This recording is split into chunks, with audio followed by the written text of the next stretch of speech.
afternoon, everybody. Welcome to our special council electronic meeting of Tuesday, May 26, 2020. I'll call the meeting to order. Just want to let everybody know that we will, because it's electronic and we've got some reports we're going to hear from staff, we're going to go nice and slow. We're going to invite people into our meeting. We're going to make sure everybody can hear. We're going to ask any questions that need to be asked. We'll be inviting staff in and out of this meeting as they have a report brought forward. So we'll just take our time and make sure we're covering all the bases. I'm going to ask for an adoption of the agenda, that the agenda of the open session of the special council meeting of Tuesday, May 26, 2020 be adopted as circulated, please. Moved by Councillor Elmsley, seconded by Councillor Bale. Any questions? All in favor? That's passed. Anyone opposed? Thank you. Motion's passed. Is there any disclosure of pecuniary interest in anything on today's agenda? Seeing none, we're going to go into item 4, which is council announcements. I have a quick announcement to make. This week is Paramedic Services Week, and I just wanted to take a moment to recognize our local paramedics. They are here for us year after year, but this year is fairly special. I wanted to give some special recognition because of the vital role they have continued to play during the pandemic. While we are being told to stay home, they are being called out every day to risk their lives to keep us safe. Thank you for all your hard work to the Kawartha Lakes Paramedic Service, for all your dedication and bravery and hard work. Thank you on behalf of all of council. Councillor Elmsley, you had an announcement you wanted to make? Thank you, Mr. Mayor. This is a statement from the Kawartha Lakes Accessibility Advisory Committee. National Accessibility Week will be celebrated from May 31st through June 6th, where we celebrate the contributions of people with disabilities across the country and where we recognize the efforts of Canadians who are actively removing barriers and ensuring persons with disabilities have an equal chance to participate in all aspects of society. Today is when Accessibility Advisory Committee was to join council in the presentation of the Accessibility Awareness Awards, recognizing many individuals, business owners, not-for-profit organizations, and city employees who have contributed their effort by removing barriers, creating an inclusive Kawartha Lakes. With regret, the committee canceled this event for the first time in 14 years and deferred the nominations received to the 2021 year. On behalf of the Kawartha Lakes Accessibility Advisory Committee, I wish to acknowledge National Accessibility Week and to express sincere appreciation to those who continue to strengthen the social and economic inclusion of persons with disabilities throughout Kawartha Lakes. The Kawartha Lakes Accessibility Advisory Committee looks forward to celebrating the awards next year. Thank you. Councillors that wish to make an announcement? Councillor Ashmore, go ahead. Yeah, thank you, Mr. Mayor.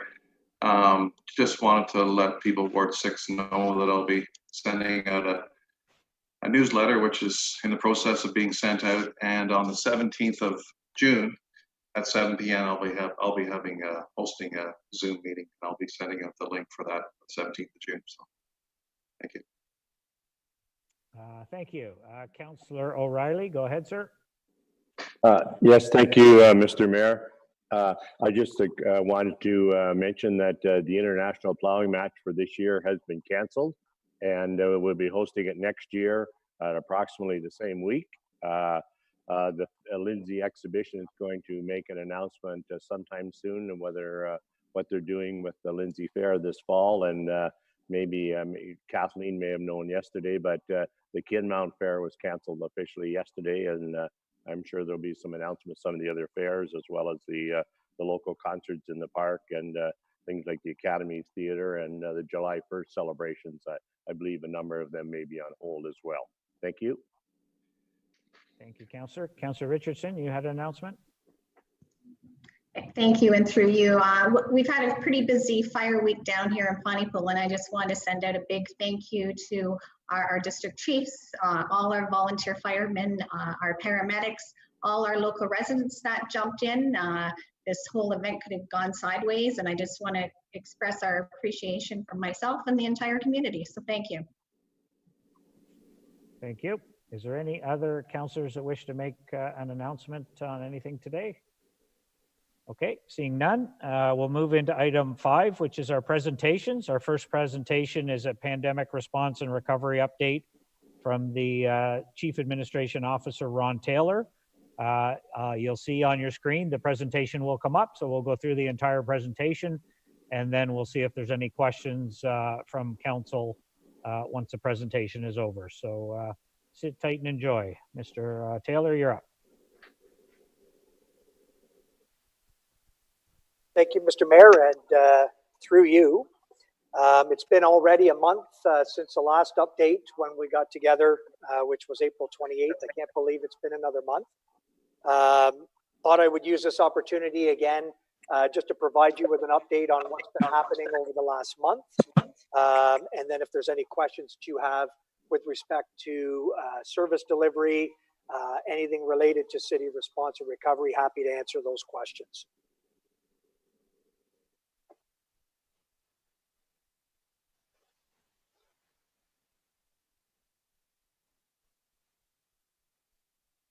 So some of this is somewhat repetitive, but I think it gives you a good idea of the timelines and then some of the other things that have been occurring with the provincial state of emergency. So the declaration actually was official on March 17th, 2020. With that, the province has the powers and abilities to issue individual orders related to various sectors or just simple guidance to the communities.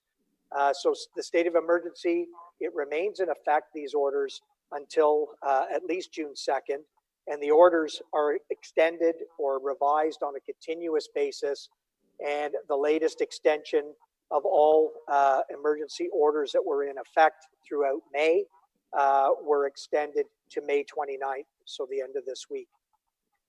Concurrent with this, with these announcements, the province also previously released a framework for reopening the province. That was at the end of April, and they subsequently issued a number of guidance documents on how phasing of reopenings of sectors and services could occur.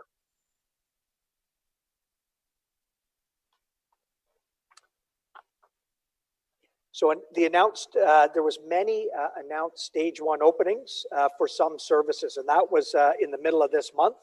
And these announcements have continued, are ongoing.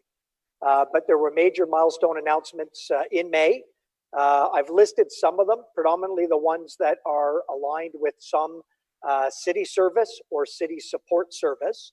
But there were many others that affected the private sector as well. So it included all construction activity could reactivate. Libraries had the ability to open up for pickup and delivery service. Individual and certain recreational sports and some recreational amenities were permitted to open. Seasonal trailer parks are permitted to prepare and to open under certain circumstances. And just very generally, all general maintenance and repair functions, whether that's related to city business or otherwise, were permissible and effective mid-May. And I mentioned previously that along with that, the province issued many orders and guiding documents. There was over 40 of them, I understand, of health and safety directives, best practices that any of these sectors needed to follow prior to reopening and ensuring public safety. Some of the continual orders in place that are restricting certain activities. So the prohibition or prohibiting public events and social gatherings exceeding 5 people, that still remains in place as a provincial order as of today. Certain sectors or high-risk sectors remain closed. That would include schools, that would include childcare, general childcare operations, and overnight camps, at least as of today, remain closed and prohibited. I mentioned before, there are some amenities and recreational activities that are permitted. At the same time, there are many that continue to be closed and are prohibited. And that would include outdoor playground equipment, play structures and equipment, fitness equipment, public swimming pools, and outdoor water facilities. And as I mentioned before, there still remains other private sector businesses that will remain closed or with severe limitations to operate, at least again, as of today. So that's the provincial summary. Locally, as you know, we continue to be in a local state of emergency as well. That was declared on March 24th, and shortly thereafter, the provincial declaration. And it was put in place to help to support any provincial directions, and also the ability for the mayor and through our emergency operations center to make certain decisions locally if warranted. Our emergency operations center and group continues to meet on a weekly basis, and that has been in the case since March 16th, and we'll continue to do that for the remainder of May and even throughout June and likely beyond. The local declaration, as I suggested, remains in effect, and consideration to rescind the local declaration on or after June 2nd is being considered or looked at, but it is dependent on a number of factors. And as I know you appreciate, things can change daily and even weekly.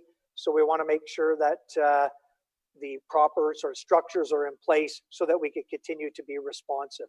But through the EOC, the mayor will be polling local circumstances and getting advice from our various partners to see what are the pros and cons of potentially lifting that local declaration June 2nd or beyond, but it will remain in effect at least up until that date. Some of the things as well related to the EOC in terms of making that determination, we want to make sure that there is continued local stability of our health resources, and that has been assured and updated by the partners to date. Obviously, case management for this specific pandemic is active and ongoing, and so we need to make sure that those connections remain, and our enforcement agencies to support either provincial or local orders, they are in constant contact through that EOC structure. So I want to talk a little bit about some of the local service impacts. I had updated you in April in terms of constraints. So the updates that I'll be providing now are really what has been happening throughout May and going into June and the summer season. So some of the local services that we're expanding on or starting to work on, and it will be effective after today and some decisions that you make as council. We do have a planned committee of the whole meeting June 9th. And we expect that that meeting will allow or permit more regular committee of the whole business. So stay tuned for that. In June, we will also be having another regular council meeting. In July, we're targeting some other particular boards or committees starting to operate. These include the Planning Advisory Committee and the Committee of Adjustment. As you can appreciate, these two in particular, and there are a couple others, have strong or active public participation. And so we need to make sure that we are prepared, that we get it right, and that the public participation process that's prescribed is respected through those particular venues. On the agenda today, there is some further recommendations with respect to changing or updating certain terms of references for committees, advisory committees, but also legislative boards and committees through the procedural bylaw to allow for some electronic meetings to take place for those particular groups as well. And I think that's a great positive direction to be able to get some of these groups and volunteers reconnecting and starting to help inform our local decisions and council's work and decisions moving forward. So after today, assuming that the recommendations are adopted by council, liaison departments will be supporting those particular groups and looking at starting to ramp up where it's feasible and appropriate, certain task force meetings and advisory committee meetings. Unfortunately, at the same time, and with some uncertainty, and I mentioned there's certain sort of higher risk areas that the province continues to put restrictions on, or from a health perspective, we need to continue to remain focused in response mode. We've had to make some decisions internally and locally in order to ensure the safety, but also to comply with those provincial orders. I mentioned previously that community events and gatherings, particularly exceeding 5 individuals, were suspended, and that continues obviously up till June 30th. I don't expect or anticipate a change to that, other than maybe some minor considerations for an increase slightly in numbers for gatherings, but I think they would be very modest. We announced last time that traditional Canada Day gatherings and events would be canceled, and staff here have reached out and worked with the various organizing groups and volunteers to look at maybe different ways of doing these events or doing something citywide. I haven't heard back yet what the approach will be, but the traditional gatherings and events won't occur on July 1st. We've had to make the decision because of planning and starting to mobilize resources that certain city-led summer events needed to be canceled. Those included concerts in the park and the Milk Run event. We certainly would be continuing to discourage, and we won't be taking any bookings or reservations for use of our parks or large areas for large gatherings and events, certainly up till June 30th and likely over at least parts of the summer. But we'll continue to monitor and see what orders are in place and restrictions. Our spring and summer aquatic and fitness programs have been canceled formally. Our traditional city-led summer camps, at least how we used to operate them previously, we've had to cancel. Our summer community guide publication, we've canceled in alignment with these other programming cancellations. And facility access for the public remains suspended at this time.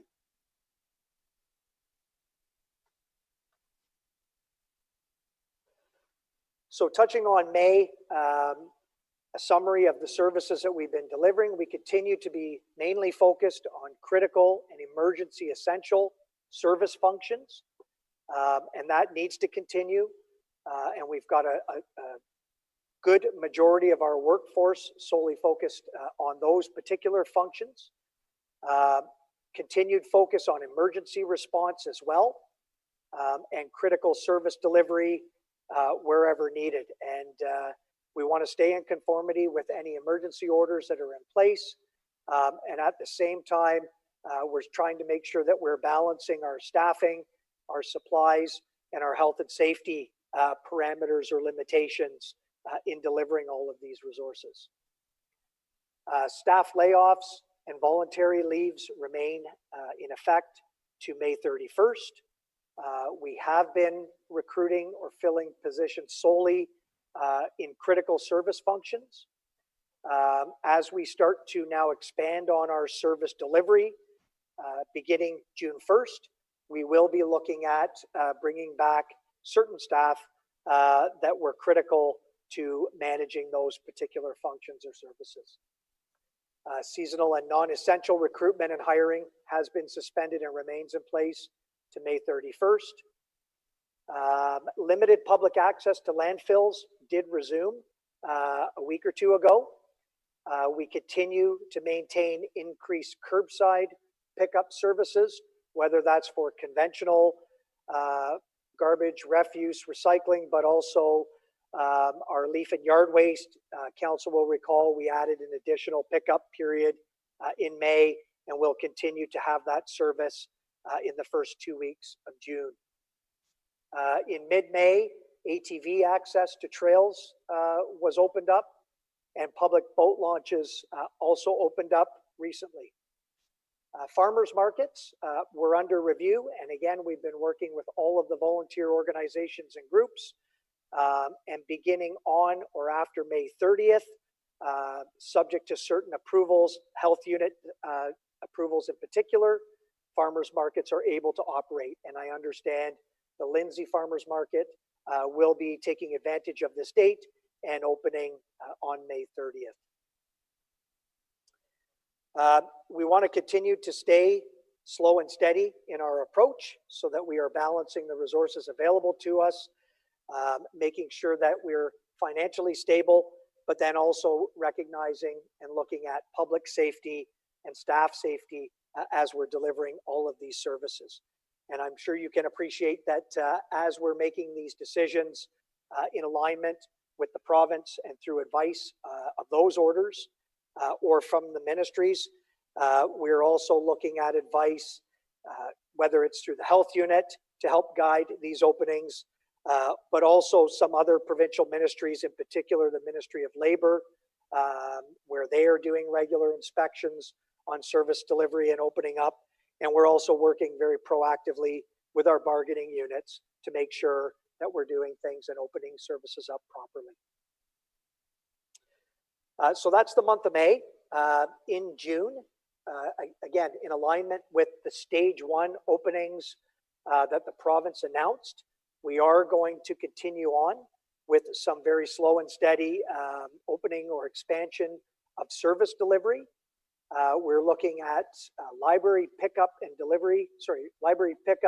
and drop-off service by appointment only, starting on or after June 1st. Again, based on the resources that we have, though, and the protocols that we need to put in place, we want to do these openings slow and steady, but slowly start to expand that footprint out so that there is service beyond and outward throughout the city of Kawartha Lakes.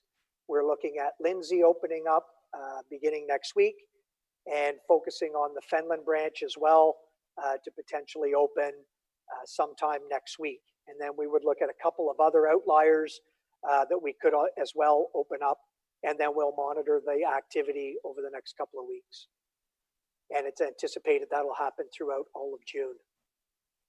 We're targeting June 5th for our Centennial Trailer Park in Kirkfield to open fully. Currently, there's limited access that would be effective June 1st by appointment only to start to ready for that opening. But it's anticipated that June 5th, we would be in a position to open up the park entirely for access. But as you can appreciate, that's going to be based on provincial orders, any direction with respect to physical distancing or occupancy maximums as well. But that's what we're working on for that particular facility. As well, we want to expand the call center service to the public effective June 1st. That would be a live calling system so that we can start to more proactively receive, coordinate, and track any inquiries and reporting that the public is making. We've seen a slight uptick on that contact from the public, but it's been pretty slow and steady over about the last 2 months. Certainly over the last month, we've been averaging approximately 40 to 50 inquiries or calls per day. So that's a summary of the services that we've delivered or continue to deliver and are looking at in the coming month. I want to touch very briefly on the city financials and what we've been reviewing or tracking throughout the pandemic event. So I mentioned to you previously that 2020 budgets we are revisiting very actively and they're under review. I would suggest almost on a weekly basis. I mentioned previously in my update that we suspended in the immediate term various non-essential spending. And we also, because of a lot of the orders and restrictions, did not proceed with certain capital projects that were planned for a number of reasons. We're starting to look at those projects now and determining what we can deliver, how they can be delivered, and what would be the timing for that. As part of our financial analysis, it's very clear that we will have a decrease in revenues in certain areas, and those will be permanent. They won't be recovered over this year, whether there's certain user fees, licenses, again, or just simple revenue that we would have normally collected in standard operations.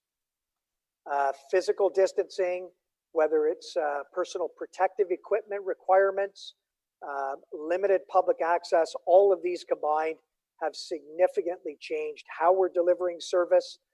In some cases, because we've suspended it or partially suspended the service, we're not spending the same as we would traditionally. In other cases, we're having to spend more, at least to prepare or put safety precautions or other resources in place prior to delivery. I mentioned previously that because a number of services, non-essential in particular, were suspended in the immediate term, that resulted in some staffing layoffs.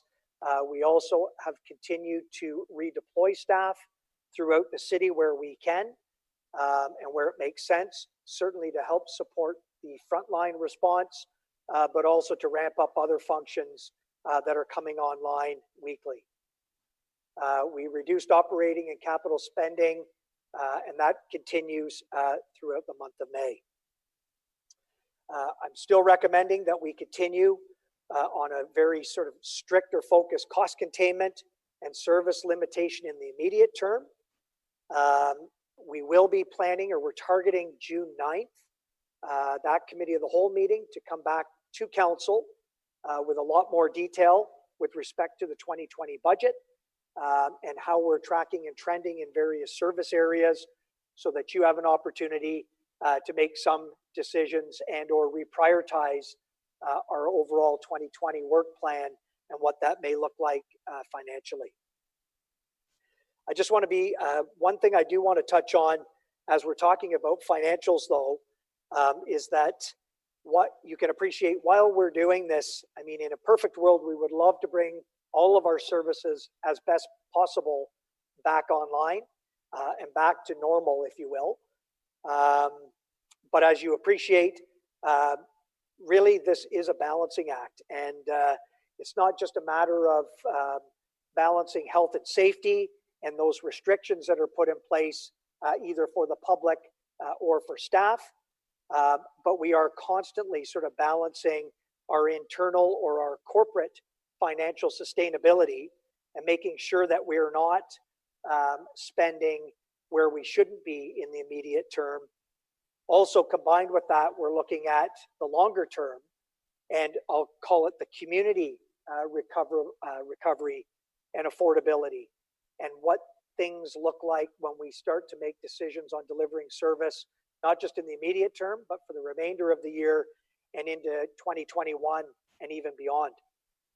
So I'm looking forward to having that conversation, and we'll bring a lot more background and details to council on June 9th about what our financial position is and some options for moving forward on services.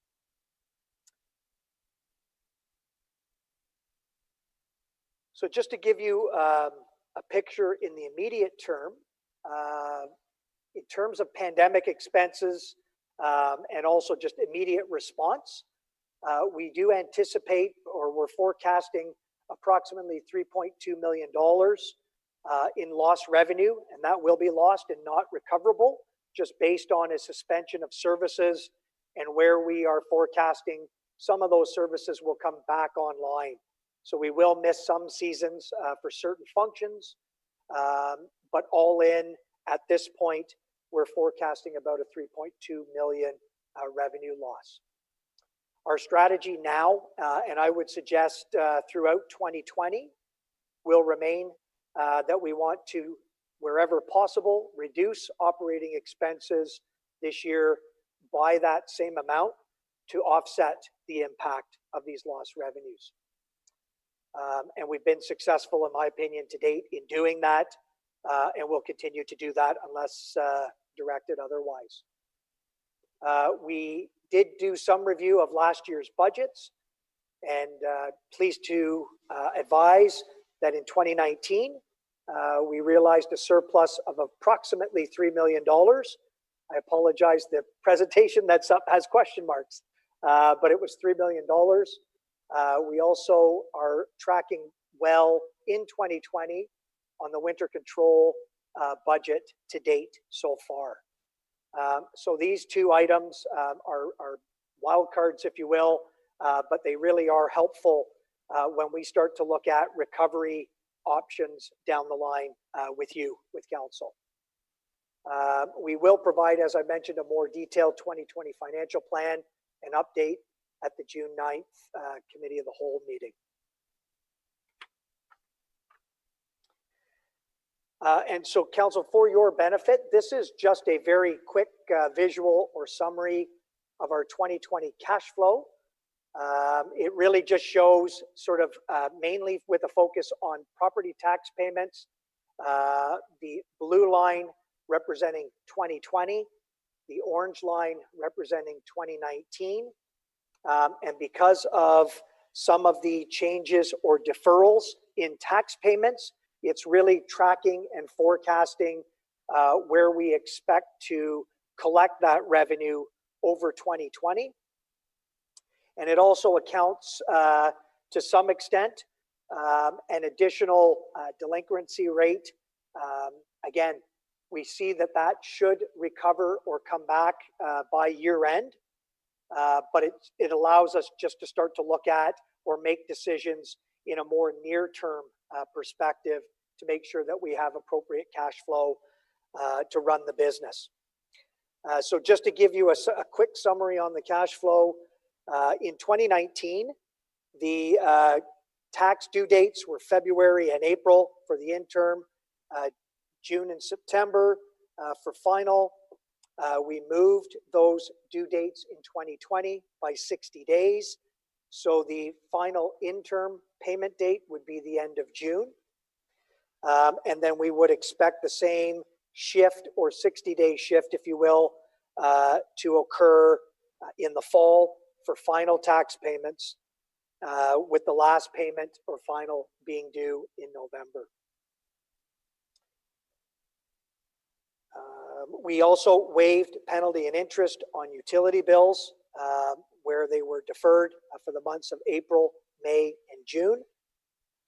And we're going to continue to work on a cash flow projection to year end, but our results to date are suggesting that our cash flow is stable right out to the end of 2020.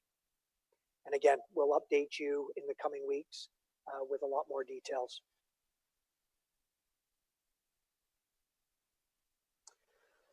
I'll just touch on briefly, while we are sort of managing and ramping up service, we certainly want to learn by doing and make sure that we are continuing to learn through this event. And so business continuity planning is a main focus, certainly internally. We have ramped up a couple of recovery teams internally, as I mentioned in my previous update, with a focus on financials and our people, but as well as the public component to our service delivery. And that has been a great exercise, at least internally, to help us inform some immediate decisions, but also when we are starting to get back to more business as usual, that we'll be able to look at our services again and look at defining them better and some lessons learned through this pandemic, how we can maybe deliver service much differently over the coming months and even years.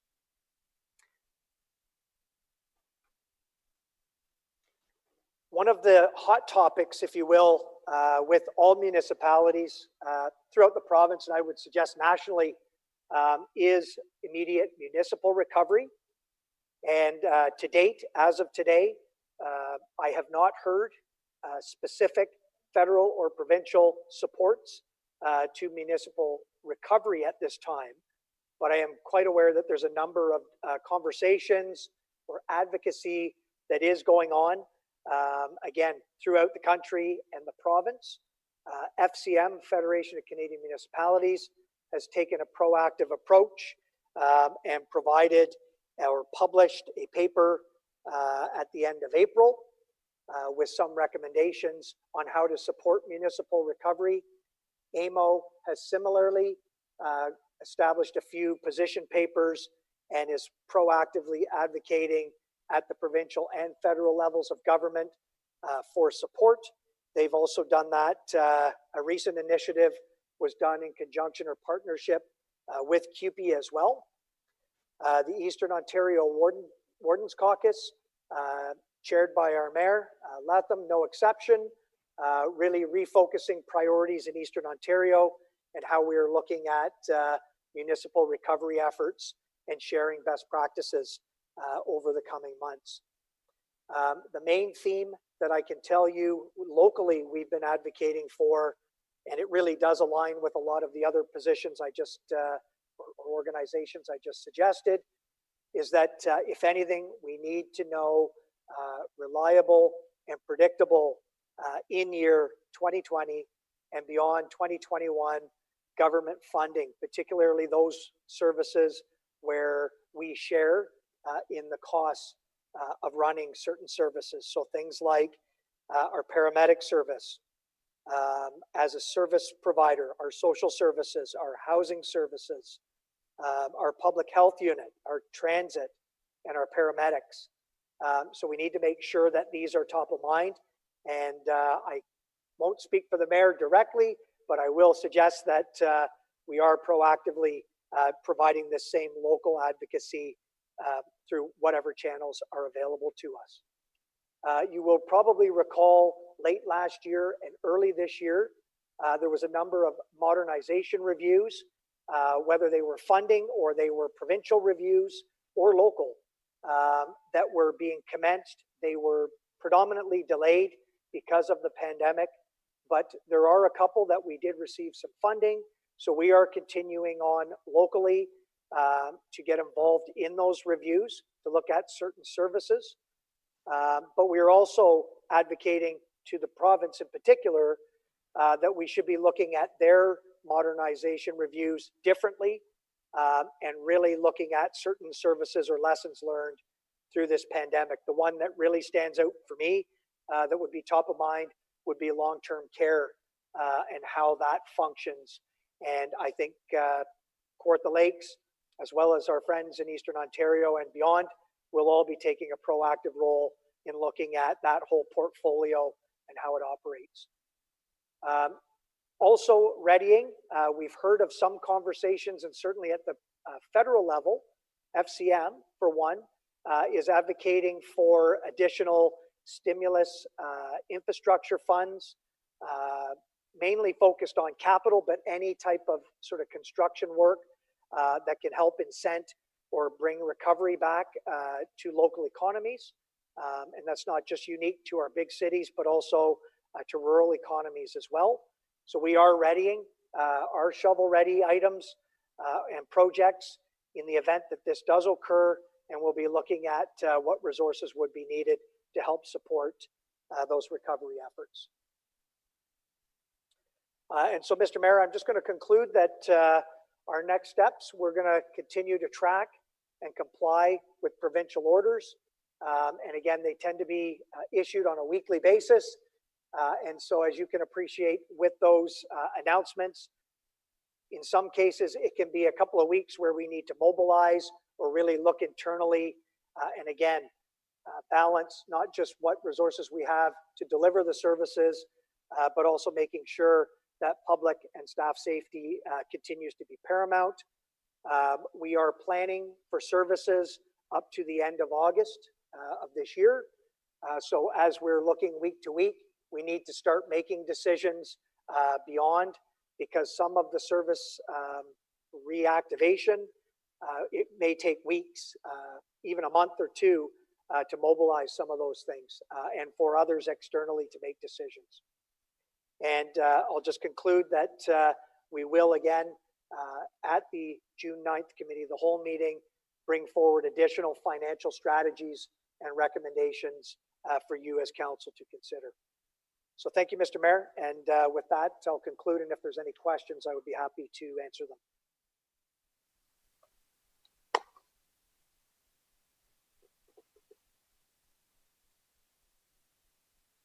that. A lot of information there. I'll just ask that the presentation by Ron Taylor, Chief Administrative Officer regarding a pandemic response and recover update. If I can just get a mover and a seconder that it be received. Councillor Richardson, seconded by Councillor Dunn. Are there any questions for the CAO regarding the presentation? Councillor Ashmore, go ahead, sir.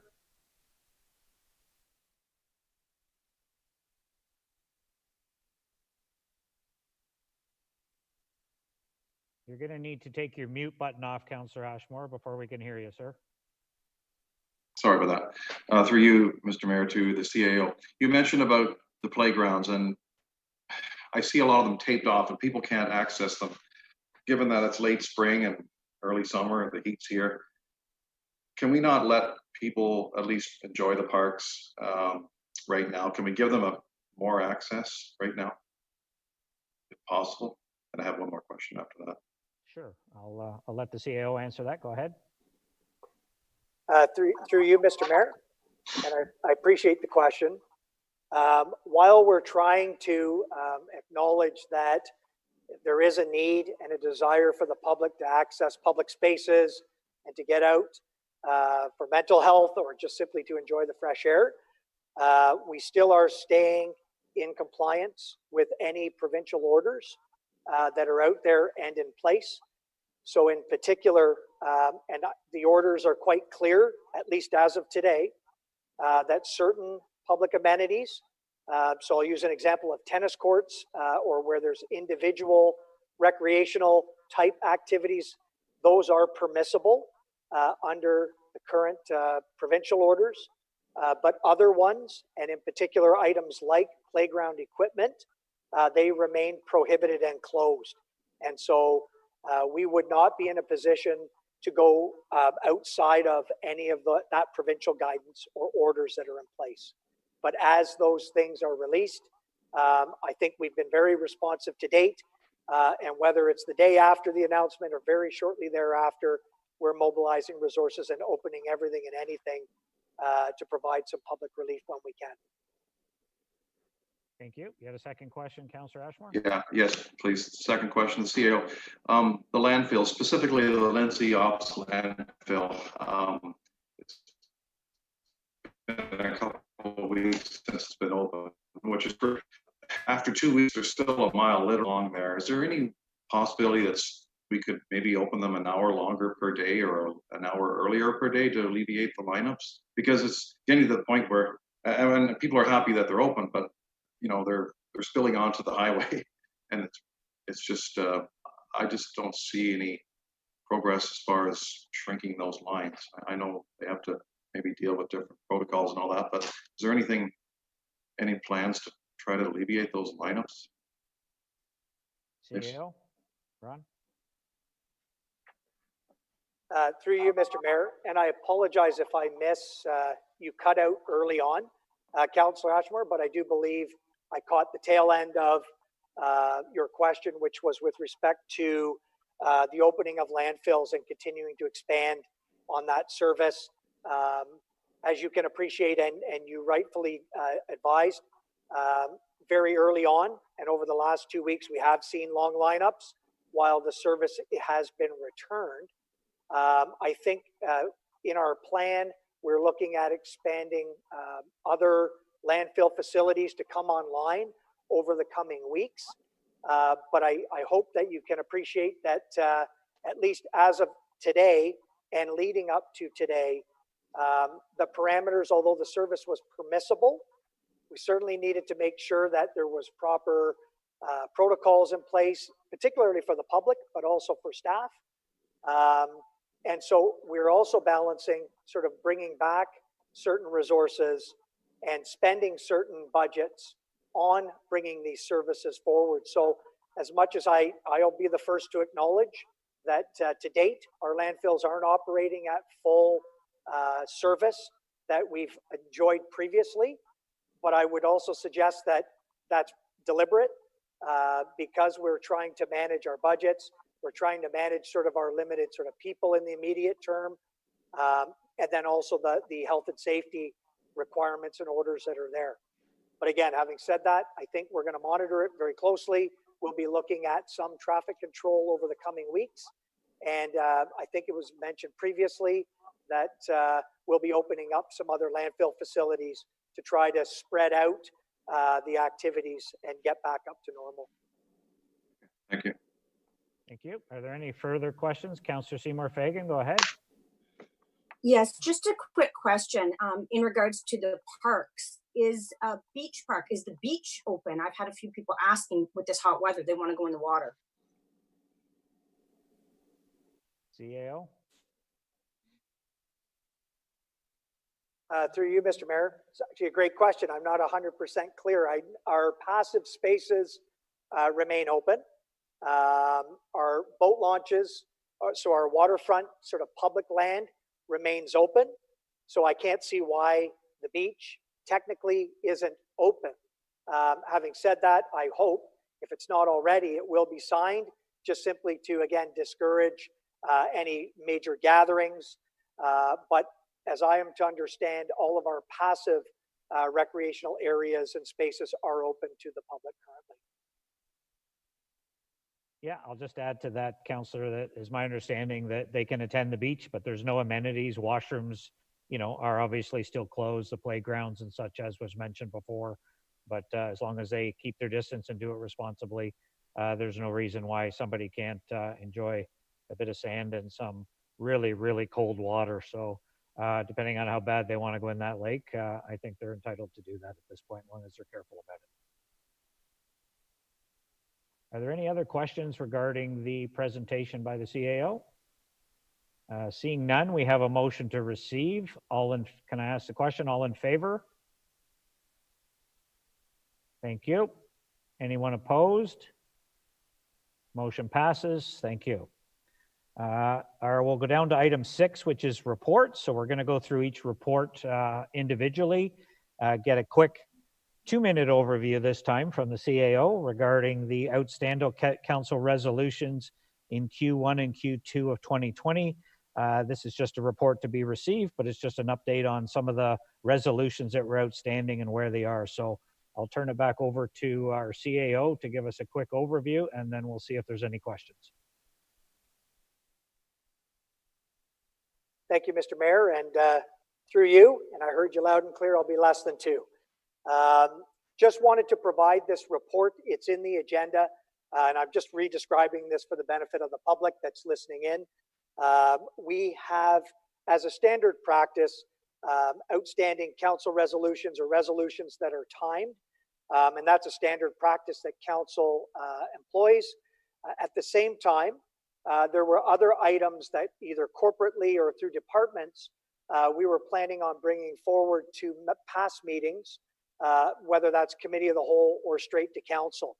And so the purpose of this report, Mr. Mayor, was simply just to provide council with a courtesy update on those items that once the state of emergency was put in place, these were items that were suspended in the immediate term, and we are proposing some alternative timeframes to try to bring those business items back to council with recommendations or simply for information.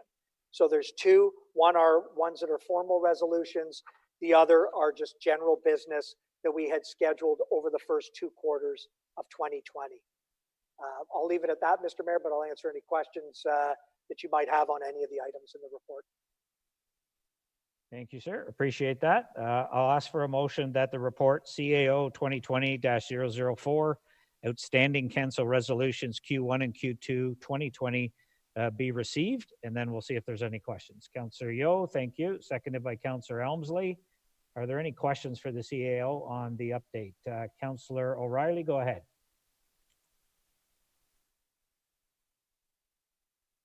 Thank you, through you, Mr. Mayor, to Ron. I realize it's coming back in the 4th quarter, but is there any update on the direction of the new development charges bylaw and the incentive job creation? So in the meantime, I realize it's coming back in the 4th quarter, but is there any new or different information on that? Thank you. Oh. Thank you, Mr. Mayor, and through you. Nothing sort of new to report. There has been some relief through the province on development charges for timelines to comply with new DC bylaws and how DCs are imposed for projects during the pandemic. But that would be sort of temporary relief, if you will. We suggest or would recommend or forecast that if things continue the way they are, we should still be able to continue with the public process that was planned for this. The update was already planned for Q4 of this year anyways. I would suggest it may move into 2021, not so much because of resources internally, but to respect the DC task force and some of the work that was done. It will take a bit of time to start to bring some of those interests and volunteers back online properly and doing the public process component. So, but we're still targeting Q4 for a good, wholesome update on that particular issue. Councillor Dunn, you had a question? Go ahead. Yeah, thank you, Mr. Mayor. Through you to the CAO. I have a general question because I think people would like to know, and then I have a specific question. My general question is, can you tell me why all these reports are being delayed? And I'll explain why I'm asking. Many of these reports are of an administrative function, and people continue to work, continue to get paid, although albeit they're working from home. So I guess my concern is, why are we delaying so many when they obviously probably had more time to do some of this administrative stuff than they would if they were normally functioning?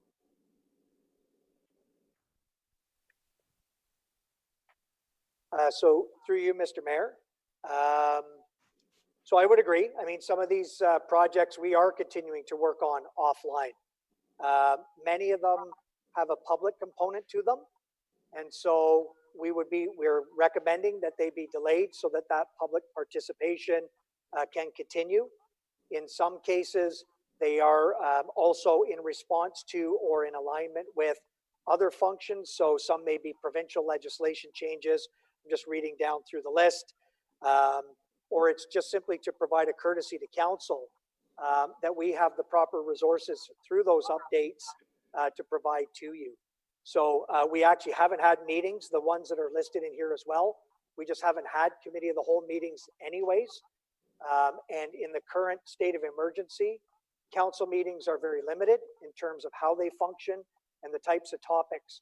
So the majority of these deferrals, if you will, are simply recognizing the current pandemic response sort of phase. And we expect that they would be brought online after this sort of 3-month delay that we've been facing because of the state of emergency.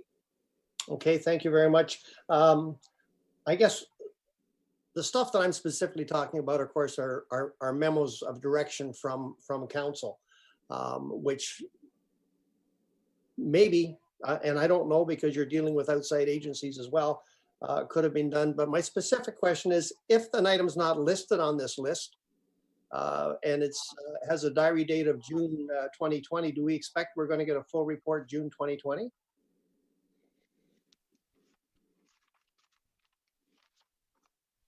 Through you, Mr. Mayor, thanks for the clarification. Yes, in particular, if they are scheduled for today, there was a couple that would be dealt with through other agenda items, or if they are scheduled for June 9th, committee of the whole, then they shouldn't be on the list. So these are specifically listed items that are suspended or deferred, I'll say, based on timelines that were prescribed by council. Okay, because what I'm looking for is back in January of 28, there was 3 memos submitted to council, duly passed. One was the deferral of the dumping fees. The second was the memo regarding the flood prevention strategies or subsidies. The third one was the memo regarding the cause of the flood over on Laurie Boulevard. It's not on the list, so I can expect that report will duly come back on June the 9th.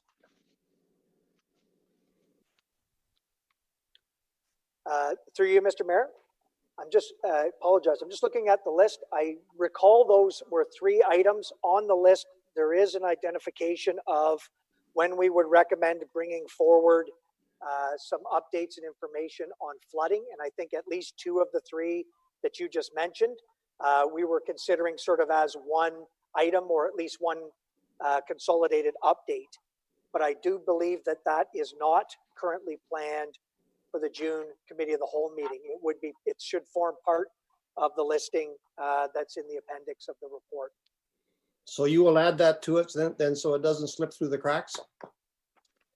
Through you, Mr. Mayor, I'll add it to the listing, but I think it is targeted for either I'm assuming a Q3 update back to council, but we'll add that information for clarity. Thank you, Mr. CEO. Thank you, Mr. Mayor. Ashmore, you had a question? Go ahead. Yep. Thank you, Mr. Mayor. Through you to the CAO. The very first one you see on page number 16, it's been resolved. It was done externally, it was resolved, so that's good. Just make note of that. I have a question here on road tolls. Was this a council resolution to explore road tolls, and do we seriously want to spend the time on that this year? Can that not be put for another year? Quite frankly, I wouldn't want to put it on at all, but are we really going to be spending time on road tolls, doing a study on that, a report? I'll turn it over to the CAO, but I'll assume if it's an outstanding council resolution, then there's direction at some point from council, but I'll let the CAO speak to it. Thank you, Mr. Mayor, through you.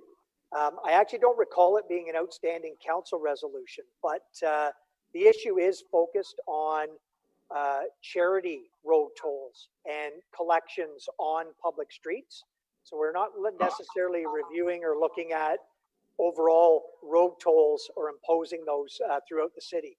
It is strictly focused on charity road tolls, and if there is the ability to continue to maintain volunteer safety, but at the same time sort of good road movements throughout. So it was something that was being reviewed through our bylaw office because of a volunteer group or groups that were proposing these types of charity fundraising activities.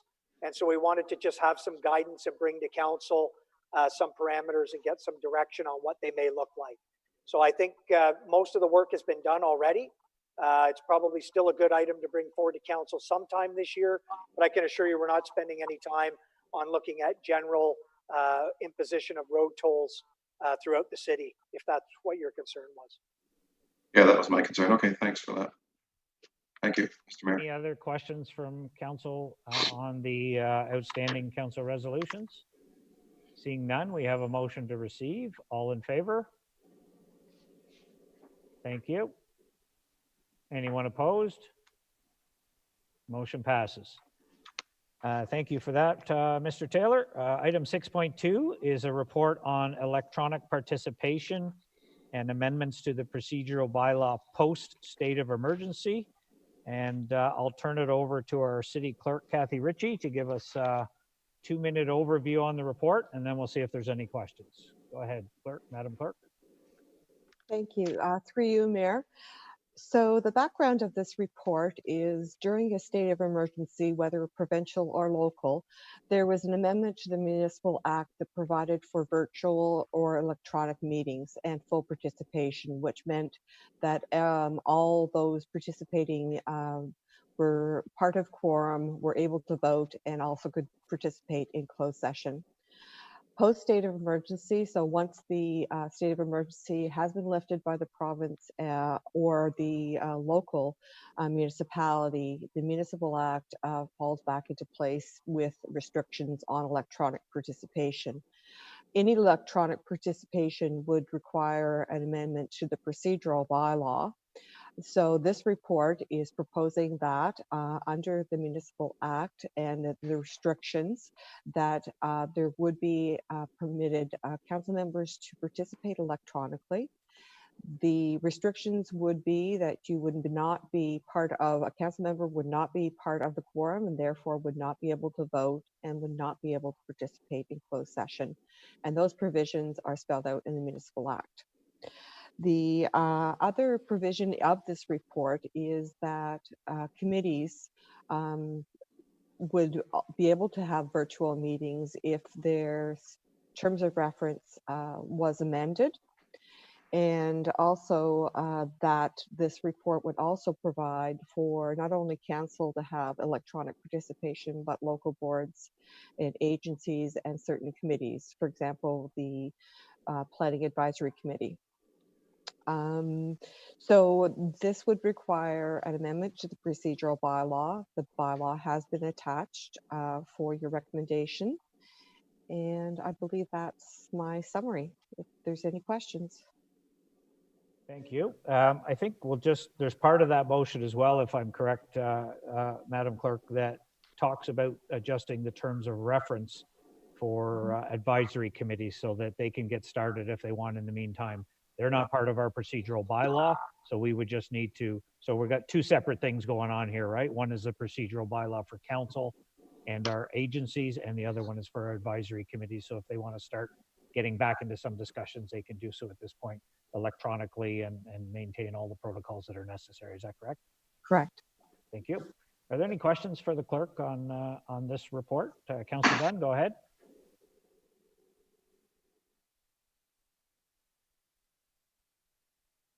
There we go. Thank you, Mr. Mayor. When I read this report, there are no provisions for presentations and deputations. I think that's something that we should be seriously looking at because not only now, but in the future. In November, there may be somebody that because of health reasons or whatever is uncomfortable coming to a full council meeting, be able to make a deputation. Certainly when we bring in presenters from Toronto and we're paying the freight, it might be more convenient for us and cheaper if in fact we invite them to make their presentation via some of the various means. So I think there's the memo as it stands is fine for what it covers. I just don't believe it covers what it should be covering. And I'm just looking for a comment. Madam Clerk, do you want to comment on that? I can comment as well, but you go ahead.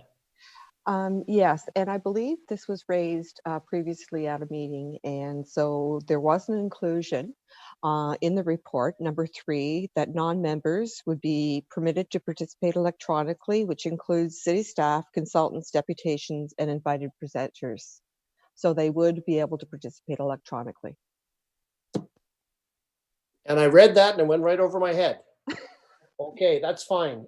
Just so long as we're not excluding deputations, I'm happy. Yeah, we are absolutely not. Thank you. Councillor Ashmore, you had a question? I'm on.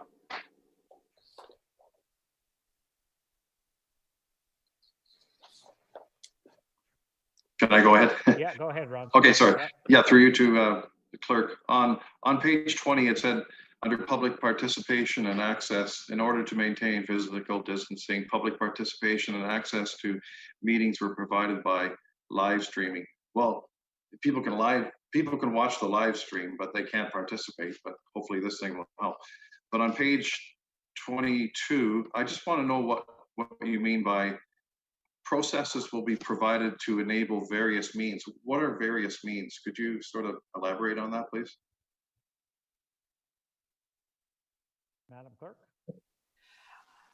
I believe the terminology was used in order to give the flexibility to allow for whatever various means are available to us. So instead of being specific, we wanted to keep it broad, and as opportunities presented themselves to us, that we could take advantage of those. Okay, and just final question. So a member of the public could participate, but they would have to register just like they would non-emergency times. Correct. So the provisions of the procedural bylaw that regulates and provides for deputations, presentations, etc., would fall under the same provisions under the current procedural bylaw. Okay, thank you. Thanks. Okay, thank you. Yeah. Are there any further questions regarding this report? The motion as printed says that report CKL 2020-005 electronic participation amendments to the procedural bylaw be received. The council approves electronic participation in accordance with section 238, bracket 3.1 of the Municipal Act for council, local boards, and committees. The council approves electronic participation as prescribed for all other advisory committees and task forces, amending all terms of reference effective June 1st, 2020, and that a bylaw to amend the procedural bylaw be forwarded to council for approval. If I can get a mover and a seconder, we'll go from there. Councillor Ashmore, you'll move that, seconded by Councillor O'Reilly. Any further questions? Seeing none, I'll call the question. All in favor? Thank you. Anyone opposed? Motion passes. Thank you. Item 6.3 is an update on report Community Recovery Task Force terms of reference. I'm going to ask Director Sutherland to join us in the meeting to give us a quick 2-minute overview on setting up the terms of reference and such for the community pandemic recovery. There he is. Welcome, Director Sutherland. Thank you. Do you want to go ahead on 6.3, give us an update, and we'll see if there's any questions? Good afternoon. So back at the April 28th special council meeting, council established 2 task forces, one of which is the Community Pandemic Recovery Task Force, and asked that the terms of reference be brought back.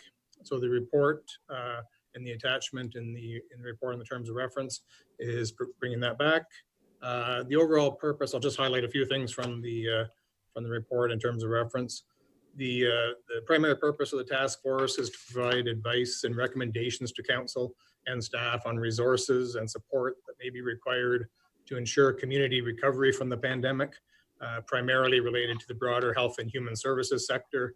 So looking at areas, a broad range of community services, supports, healthcare, childcare, children and youth services, housing and homelessness, full range. The 3 members of the task force identified from City Council, 3 councillors, as well as myself as Director of Human Services and the Fire Chief. We're also supported by a number of key city staff, including the Office of Strategy Management, the CEO of the Kawartha Lakes Public Library, and the Community Partnership and Program Supervisor and Accessibility Officer are part of our group. There will be 6 community representatives that will be appointed by the council representatives identified in this report. Those representatives will be 2 each from the healthcare sector, children and youth services, and the broader community and social services sectors. Staff have been having some discussions about some local organizations, networks around participation in the task force, and we'll be talking to the members following approval today, if approved. The task force will be a fairly high level, looking at things on a fairly high level itself. There's a number of working groups that may be set up at the direction of the task force to look at more specific issues. And it's anticipated really that the task force will build on and work with a lot of the existing community networks and committees that are out there. It's not reinventing, it's not starting from scratch or assuming to take this on independently. There are a number of groups, the Children Youth Planning Table across the area, Situation Table, Poverty Reduction Roundtable, Ontario Health Team. So it'll be connecting with those groups to a large extent. There is also one other point to make, that the municipality does have a requirement. Actually, it's under the Police Services Act to complete a community safety and well-being plan. That originally was in the works to start this year, as the original completion date, our requirement for completion was by the year end. The province has indicated that that deadline of December 31st has been extended. They haven't given a specific date, but it will be extended. And we have it does seem that this task force will largely mirror the work of that safety and well-being plan, and may well inform that work or develop into it, or just sort of morph into that as well. So more of that will come as we go into it, but it will likely very much inform that plan at the least. So we'll be working towards that goal as well by year end. So with that, I think the report in terms of reference cover everything else, unless there's any questions. Thank you, Director. Appreciate that. Are there any questions for Director Sutherland regarding the Councillor Elmsley? Go ahead. Thank you, Mr. Mayor. Just a couple of things on the, I guess, what I hear being said is this task force is going to look at things related to childcare, healthcare, poverty reduction, and that type of thing. I was wondering, is there any consideration about other community groups? And I'm thinking about things like legions and seniors groups and other groups within the community that have been operating and have been providing services within the community as how they may be affected by this pandemic, and coming out of it, how we can provide support to those groups. Because I think many of the things that are being alluded to are covered by provincial or federal oversight, and I'm wondering if we're not leaving some people out. Director, go ahead. Through you, Mr. Mayor. Yes, what the intent was in terms of covering those sectors is more on the service side. The groups I referenced in terms of participation, just examples, but from the focus of on the service side, it could include any of the services provided by the groups you mentioned, or really any service or support that's available to anybody in the community. The examples of the children and youth services is anything regarding to children, not just on the formal childcare side or mandated programs in the children's services sector, but for supports for children in the community, families in the community, whether from a vulnerable sector or any member of the community.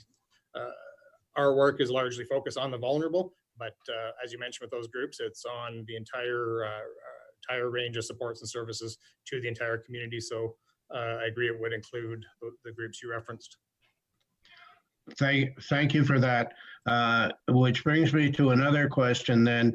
The makeup of the committee seems set in terms of the people we're getting.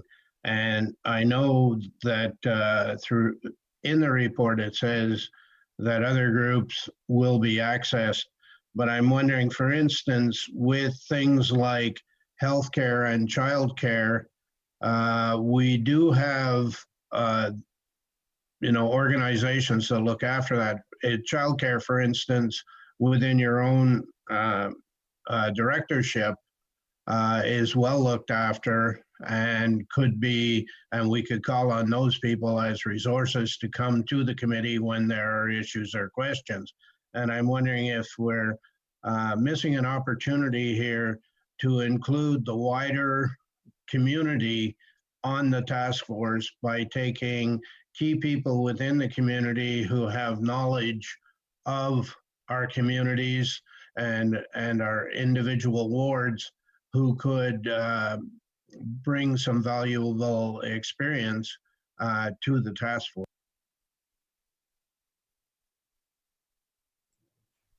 Go ahead, Director. Through you, Mr. Mayor. Yes, well, the primary focus of the task force is really from the coordinating. The task force itself won't necessarily be doing the majority of the work in terms of looking at whether reports or investigating or collecting information. It will be sort of more of an oversight body. The community and social services sector, that community group and the one group, is intended to be anybody within the community. Community services could be including from, like I said, the libraries, as we talked about with our group, any of the other organizations, really any community group out there. It was focused on organizations or groups that are delivering services, coordinating services or supports to the public. But I believe that would cover off the broader group you're referencing.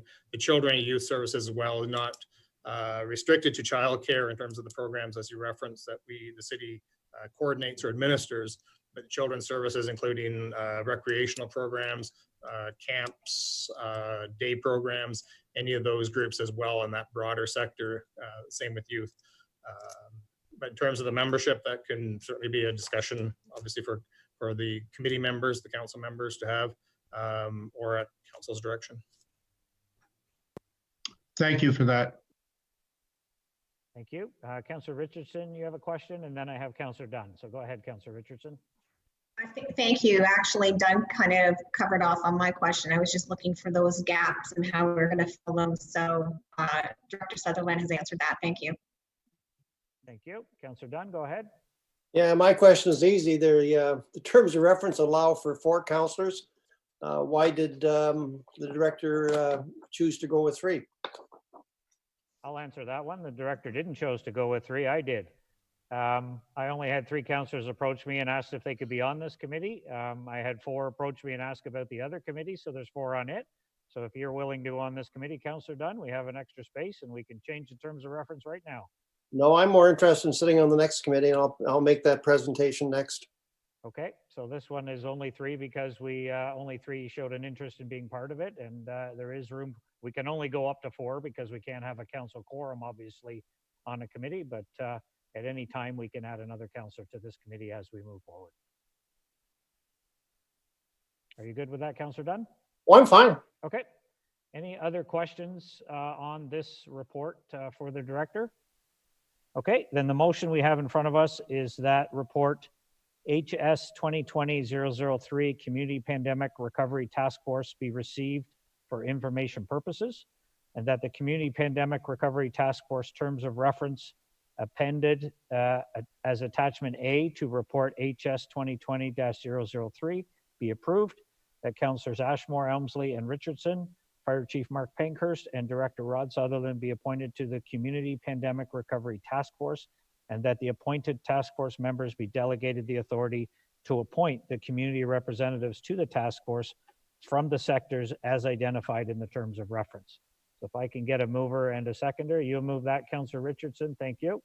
A seconder, Councillor Yeo. Thank you. Any further questions for the director? Seeing none, I'll call the question. All in favor? Thank you. Anyone opposed? Motion passes. Thank you. Okay, we'll move into item 6.4, which is our second recovery task force, which is the Economic Recovery Task Force. Rebecca Mustard, our Manager of Economic Development, is going to give us a quick overview on this one. We'll just get Rebecca. There she is. She's joined us in the meeting. Welcome. Rebecca is our Manager of Economic Development, and although she's not an appointed member to this task force, she is going to play a huge role through economic development in attacking all the different areas and processes that we need to do. So we're going to rely very heavily on her. So we've asked her to give us this overview of the terms of reference. I'll turn it over to you, Rebecca. Go ahead, please. Thank you. Good afternoon. As you know, one of the huge implications of this pandemic has been the crisis that it has created in the local economy. You have felt that in all of your own, with your own constituents, and what we're experiencing here in Kawartha Lakes is happening all across the world. So this task force is very much focused on stimulating local economic recovery. It's got 3 strategic areas of focus, and these are areas that we know where the municipality can act as a catalyst to stimulate local recovery. The first one is critical infrastructure investments. The second is planning and development stimulus, and the third is business recovery and support. And the terms of reference are included as attachment A to the report. In terms of composition, the task force will have primary members, councillors, 2 directors, and then representatives of infrastructure development and the business community. And then that task force, which is small and nimble and will report regularly to council, will establish working groups to address specific economic response and recovery needs. And it's into these task forces that, these working groups that will be able to bring in representation from chambers of commerce, our BIA, sectors, and our industry associations and individual businesses to deal with specific issues that need to be dealt with.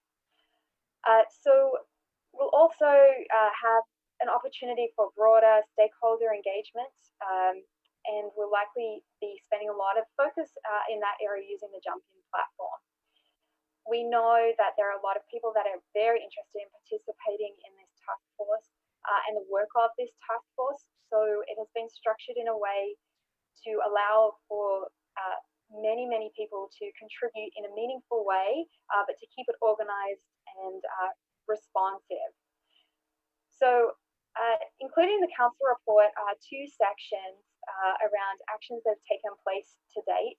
One is around pandemic response, work that has been happening in the engineering, corporate assets department particularly, and in our planning and development teams through development services. And there's a section here on business response and supports, primarily provided through the economic development team. But I did want to take a moment to note that there has been an ongoing, long-standing ecosystem that the economic development team is a part of. That is a collaboration of over 12 economic development and business support organizations. This includes our chambers, our BIAs, our post-secondary institutions, Workforce Development Board, and this group has been meeting bi-weekly since the beginning of the pandemic to coordinate response to the business community and the economic development scenario in Quarter Lakes.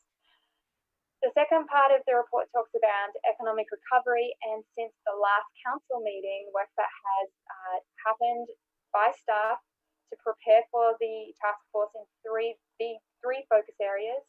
And you'll see in attachments B to E work that has been put together that outlines a listing of critical infrastructure investment work and planning and development stimulus projects that are ongoing.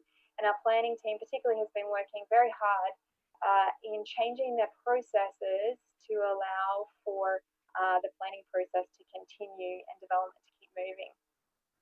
In particular, another point of note around business recovery and support, between the end of the last council meeting for 2 weeks following, we had a business survey open. It was done in two phases. The first was a phone survey that was administered by the economic development team that reached out to 180 businesses, and then we opened up the survey more broadly. In total, there were 500 responses of businesses to that business survey. 250 of them left their contact information to be followed up with, and since then the economic development team has been following up with each and every single one of those businesses, working with them to address needs that they have. So that is an overview of the report and a little bit of background into the work that has been going on by staff to prepare for the task force to launch. Thank you. Thank you. Let's see if there's any questions, Rebecca, regarding the terms of reference. Anybody have any questions for Rebecca regarding the report in front of you? Councillor Dunn, go ahead.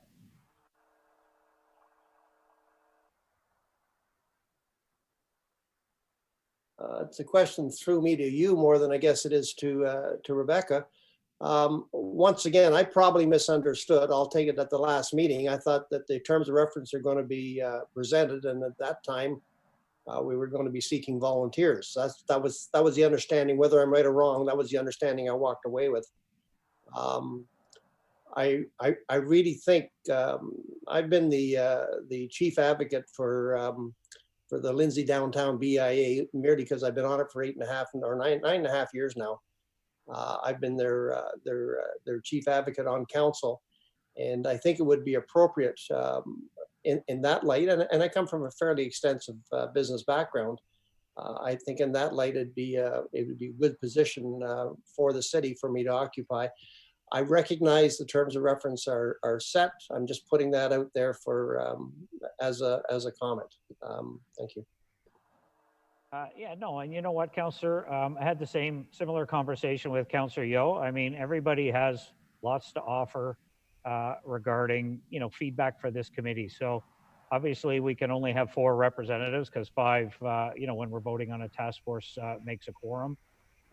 We have a couple of councillors with a business background. That was one of the rationale when they reached out as yourself, but I did hear from them. And Councillor O'Reilly, the deputy mayor, and myself were this spring, we're planning on doing roundtables around the community on, business of the city and moving the business forward. So we felt this was a good fit for that, a little bit of a change in direction. But please, by no means are we not going to be, asking for your input in this, Councillor. We can't, do it as part of an official task force and a voting perception. But as I've mentioned to Councillor Yeo, we're going to have different working groups that are part of this. One of those working groups through economic and development will be our downtown. We're going to want your input, as part of that, whether it's a downtown revitalization or whether it's a BIA, and different areas of the business community going forward. So I firmly believe there's going to be lots of opportunity moving forward for to gather your input and your opinion, as well as Councillor Yeo, and would recommend just leaving the task force with what it is right now, so we can get started. We've got our first meeting planned for June 2nd if everything goes through here today, and you have my assurance that you and Councillor Yeo will both be a big part of this conversation moving forward. Thank you, Mr. Mayor. That being said, if in fact Director Sutherland is still looking for a participant on the former committee, I'd be more than happy to assist there. Once again, I've got background. Thank you. Councillor Yeo, you had a question? Yeah, I just wanted to state that I was interested in actually having input on both the task forces, and I'm more than happy to work on both working groups and help where I can. So that's great. Appreciate that. And we kind of assume that moving forward. We didn't, certainly don't want to make the assumption that because you weren't appointed to a specific task force, there was limited space, that you certainly both weren't going to be part of the conversation. So I should have reached out and made that very, very clear, but we've all got a lot to offer moving forward, and we'll make sure all of council is a big part of that discussion. And keep in mind that most of the recommendations coming through the different task forces will be coming to council for approval. So there'll be lots of opportunity to discuss it at that level as well. Councillor Yeo, you had a follow-up? Oh, no, that's just a thumbs up saying I'm doing a good job. Thank you. All right. Any further questions regarding the Councillor Seymour Fagan? Go ahead. Yes, I just wanted to say thank you very much to Rebecca and her team. I know that they've been working diligently for the past several weeks, reaching out to all the other groups, reaching out to business community.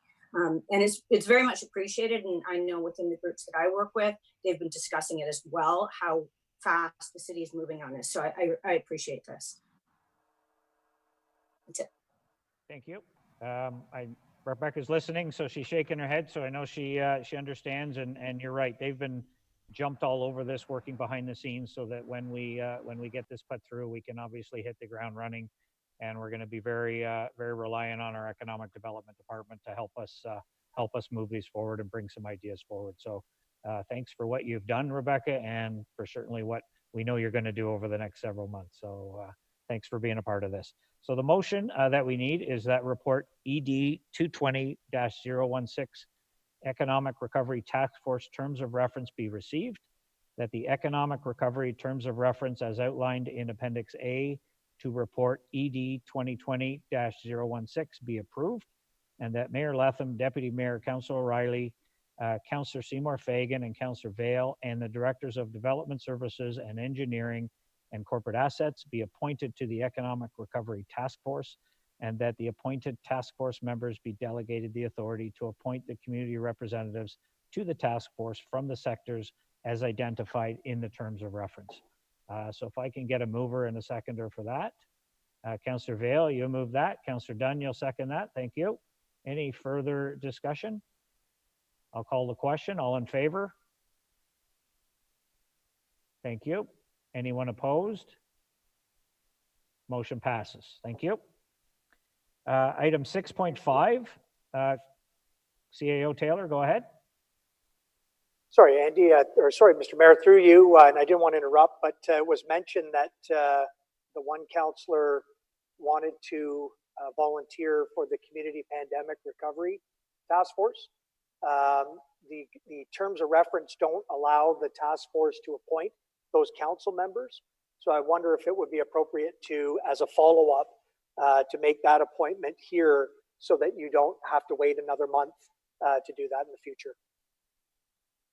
I think that would be very appropriate, and I forgot, and I apologize for that. So thank you for the reminder. Councillor Dunn, you mentioned you'd be willing to sit on the Community Pandemic Recovery Task Force as one of the council representatives. So if you're willing to sit, we'll make that follow-up motion that you be added to the terms of reference as a sitting member on that committee. Thank you, Mr. Mayor. Thank you. Moved by Councillor Elmsley, seconded by Councillor Richardson. Any further questions?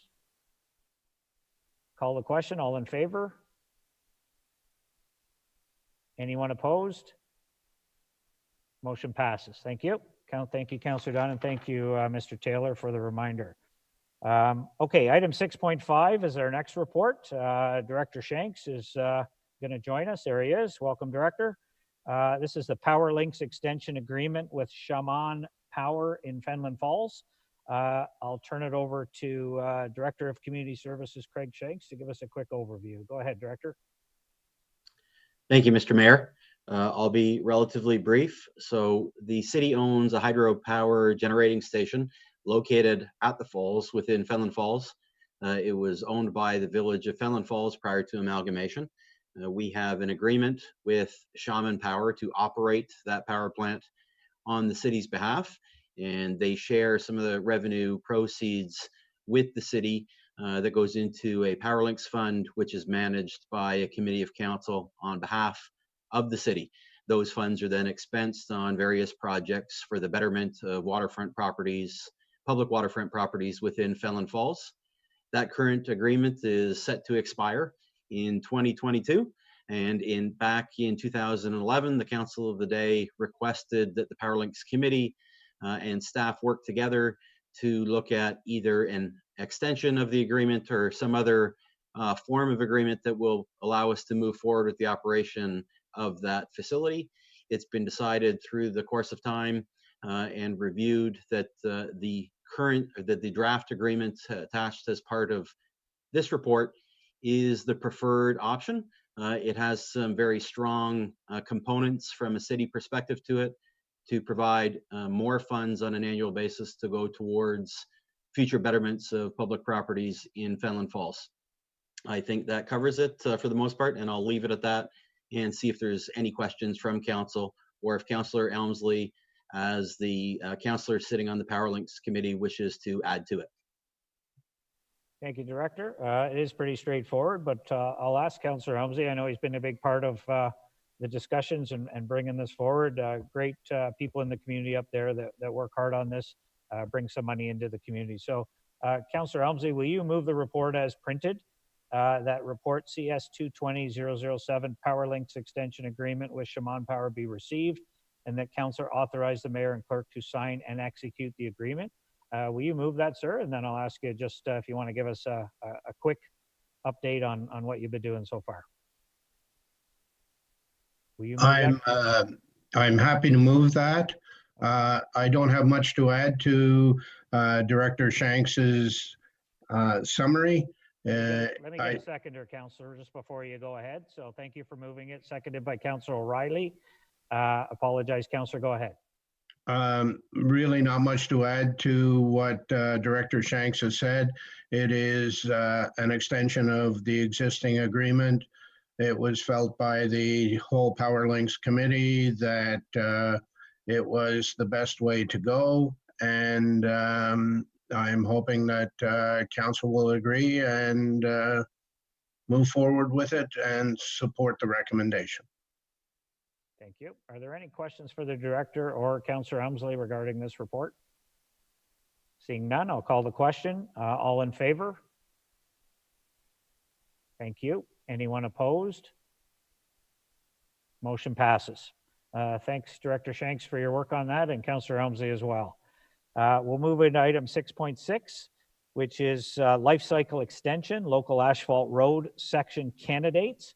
I know we've got Mike Farquhar and Juan Rojas are going to join us. There they are. Welcome, gentlemen.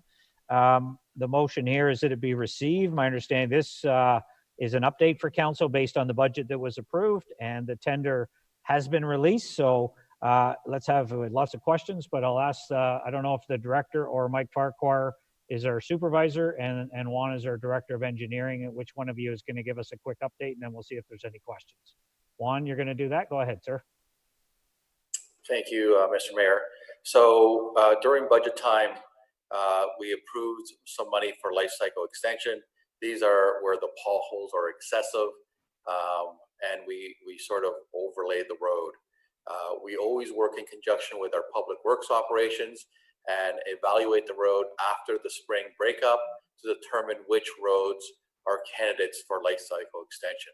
So we've had several meetings with public works, and collaboratively, we came up with the list in this report. As you mentioned, Mr. Mayor, the tender was released last week, and it closes in about 2.5 weeks from now, and we're on track to complete all these works, subject to the tender being within budget. And that's all I had. Thank you. We'll get a motion that the report ENG 220007 life cycle extension local asphalt road section candidates be received, and then we'll see if there's any questions. Motion to receive, Councillor Yeo and Councillor Vale. Thank you. Any questions for the director or Mr. Farquhar? Councillor Elmsley, go ahead, sir. Thank you, Mr. Mayor. Through you to either of the gentlemen. We have many other roads that could qualify for this. Is there going to be a future opportunity to include some of those roads, or is this it for the year? Director or supervisor, go ahead. You gotta put your mute off, Mike, if you're Mr. Farquhar, we can't hear you if you're trying to speak. You need to turn your mute off.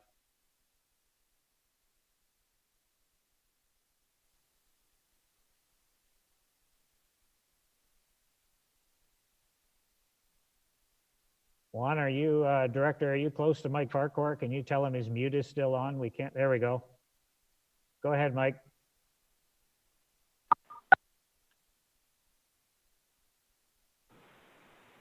Go ahead. Sorry, that's Mike. better. Sorry. Yeah, we got you.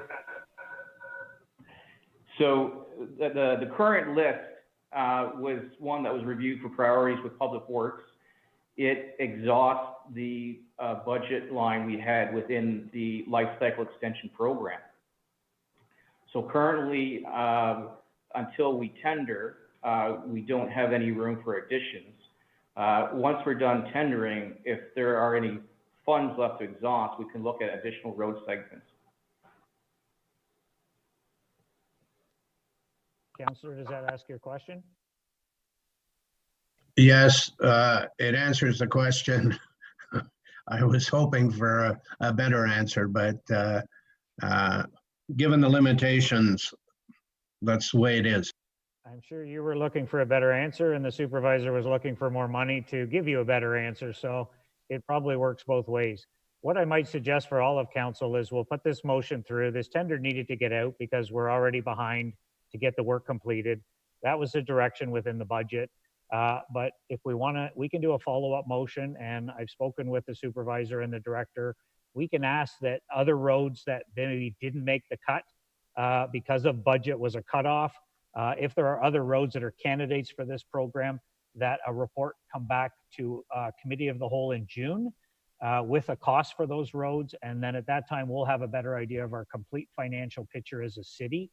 And then we can look and we can decide, do we want to add a couple of those? Do we want to add all of those? Or do we want to just wait and see, from a business recovery, what are some of the challenges ahead of us over the next fall? Or do we want to start attacking these roads ahead? But until we have all that information, I think that might get you what you're looking for, Councillor Elmsley. We can, when we have the list of roads that meet the criteria, but because of budget, they weren't on the list. And then council can decide after discussion whether we want to add some money to the budget, where that money is going to come from. And then we can go whether it's added to the tender or whether another tender goes out. And again, whether the work can be completed by the end of the year. But I think that might be a good discussion to have if it's all right with you at the Committee of the Whole when we have that information. And Mr. Farquhar has assured me that with a bit of a rush, he could have that information to us for June. So if you're okay with that, then I'll suggest that as a follow-up motion after we receive this one. Yeah, I'm fine. I don't want to hold this up. Agree. Thank you. Are there any other questions regarding this report yeah, Councillor O'Reilly, go ahead.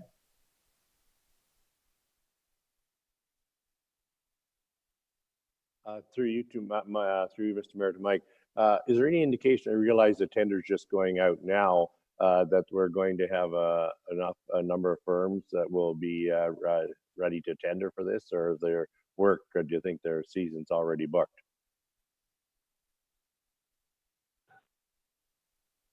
No, I think we'll have the general companies that normally bid on this tender in the last couple of years. They'll be looking for this type of work, and I don't think we'll have any problem there getting the required number under the purchasing policy. This work will most likely start in July and be completed by the end of August. Thank you.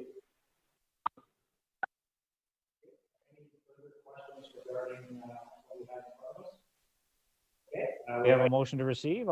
Councillor Yeo, did you have a question? No, I couldn't hear you for a minute. Okay, all right, no problem. So we have a motion to receive. I'll call the question. All in favor? Thank you. Anyone opposed? Motion passes. So can I suggest a follow-up motion that Mr. Farquhar, staff bring back a follow-up report to the June Committee of the Whole meeting regarding any further candidates to the life cycle extension program with a budget implications, and then maybe that's as simple as it needs to be. That then council can have a discussion at that point. Can I get does anybody want it? Councillor Elmsley, you'll move that. Councillor Vail, you'll second that. Does anybody want? I got it, Councillor Elmsley. Do you want to speak to it? Councillor Elmsley, go ahead. Not necessarily. I just wondered, is staff coming up with the roads, or will council have some input as to which roads they'd like to see considered? I would suggest that staff have a long list. If you want to give them millions of dollars, they can probably fill that with the list that they have, Councillor. But I would suggest that we let staff bring forward the next ones that are the criteria on the list, and then we can have that discussion at Committee of the Whole. They have lots more roads that qualify. They just, because of the budget implications, they didn't make the cut. So why don't we just get the list from staff based on what the needs are, and then we can have that discussion at the committee if you want to feel that you have further input at that point. If you're okay with that. Okay. Any further questions regarding the follow-up motion? Councillor Ashmore, go ahead. Thank you, Mr. Mayor. Just a comment.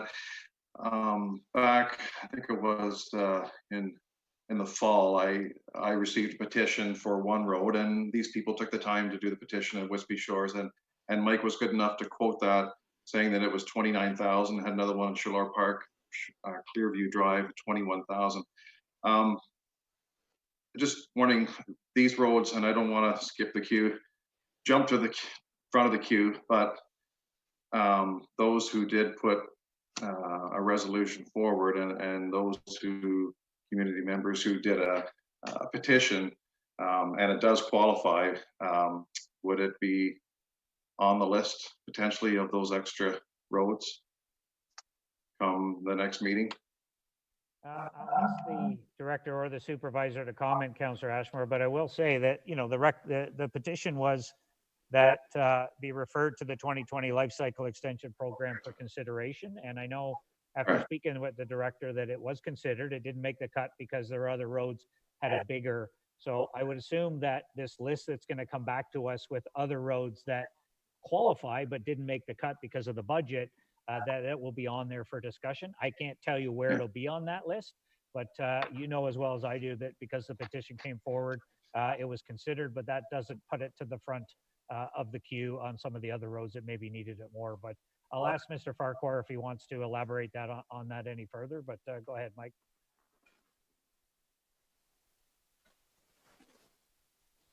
So like the mayor said, we did review it. However, it was probably a priority within the area supervisors.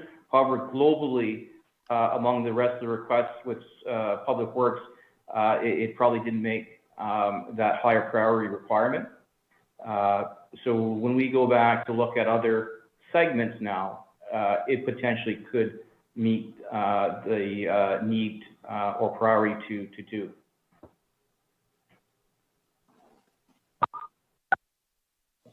Good with that? Just one more thing, sort of related to this, but the 5-year roads plan, do you work together? Like when you look at these roads, if something's going to be on the 5-year roads plan, say 2021, 2022, that you would maybe perhaps put that off to 2 years from now or a year from now? Like, do they speak to each other, basically, these two documents? Because you've got this life cycle extension program, which is great, and I think we should put more money into it, but we also have this 5-year roads plan, which is kind of like a working document, but I see it's going to be posted to the website, an updated version of it. But I'm just wondering, are you working together with that document, or is it just, are they two separate things? I know they're two separate programs, but they kind of go hand in hand, like those They two. do, Councillor, and it's a great question, and I'm Yeah. going to assume that they work hand in hand, but I'll Yeah. turn it over to the director. I mean, we're obviously not going to spend money on, life cycle extension on a segment of road that is in the schedule for next year to be Sure. completely resurfaced. But I'll let the director of engineering speak to that, but I'm Yeah. pretty sure they go hand in hand. Go ahead, Juan. Thank you, Mr. Mayor.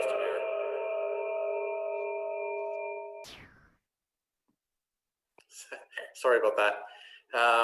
So yes, so first of all, our life cycle extension program, our 5-year plan is on the website. I can send council a link, or through our communication department. They've recently just made it more user friendly, so it's quite accessible. I was looking at it about an hour ago. The life cycle extension program has many components to it. So one is extending the life, keeping our good roads good, as we said in our presentation. So we do spend a little bit of money on route and crack sealing to extend the life of the road. So those roads are outside the 5-year, so the 7 or the 8-year, to extend the life so we catch up some bit.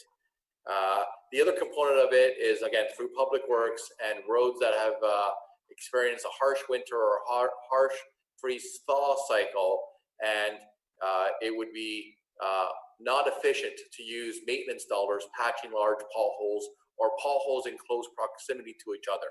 It's more efficient to resurface those larger sections of roads. So they do work hand in hand, but there's a lot of elements involved, and Public Works and engineering try to balance all those competing interests. But it boils down to money, right? We also have to make sure it's affordable and sustainable.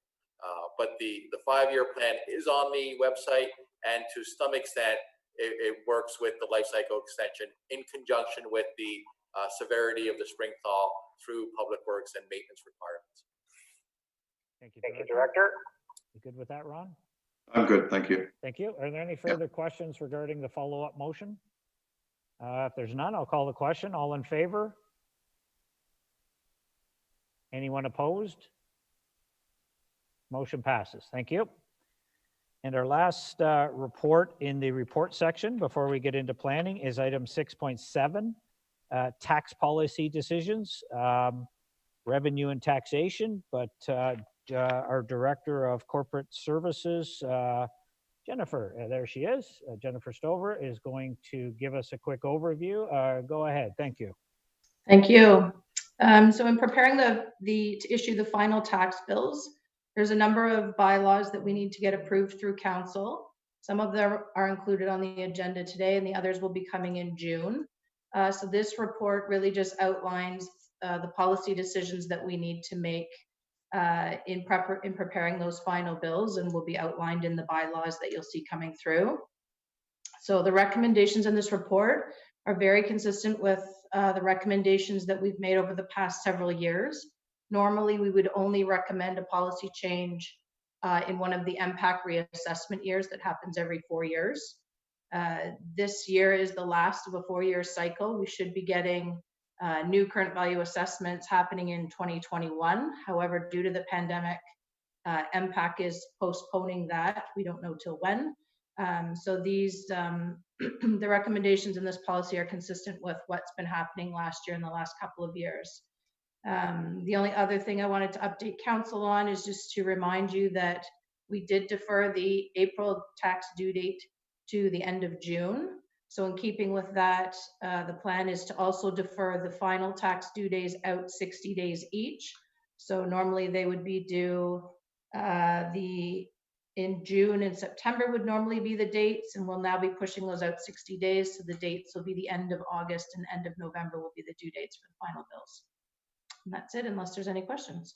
Thank you, Director. So will those due dates, we didn't get to it obviously in April because of the lateness of it. We pushed it off for 60 days. But when those final tax bills go out, will it show a due date of September as opposed to June, and then knowing that it's deferred for 2 months? Will it actually have a due date of September and November accordingly? Yes, it will. Okay. And my second question on this report is these proportionate assessments of everything in the final tax bill is the same as what's been brought forward last year, just for clarification? Correct. Thank you. Are there any questions regarding the report from anyone else on council? Seeing none, the motion, I guess I should read it. It's quite extended. That report Corp 220-006-220 tax policy decisions be received, that the optional property classes for the 2020 tax year are not adopted, that the tax rate reduction, that the tax rate reduction for vacant and excess land in the commercial and industrial class be set at as 30% and 35% respectively for 2020, that the tax rate reduction for first class undeveloped farmland be set at 45% for 2020, that the capping and threshold parameters be established as followed. Annualized tax limit, commercial 10%, industrial 10%. Prior year's CVA tax limit, commercial 10%, industrial 10%. CVA tax threshold for protected properties, increasers $0 to $500, commercial $500, industrial $500. CVA tax threshold for clawback properties decreases $0 to $500, commercial $500, and industrial $500. Properties that were at CVA tax in 2019 or that would cross over CVA tax in 2020 are to be excluded from capping, yes for commercial and yes for industrial, and that the decreased clawback parameters for 2020 be set at 0% for multi-residential, commercial, and industrial, that council approve the 2020 tax ratios as outlined in Appendix A to report Corp 2020-006, and that the necessary bylaws be forwarded to council for adoption. Can I get a mover and a seconder? No, nobody wants to stay. Everybody's staying away from the taxes. Councillor Seymour Fagan, thank you. You'll move that. Councillor Dunn, you'll second that. Appreciate that. Are there any questions for the director regarding anything in the report? Councillor Ashmore, go ahead.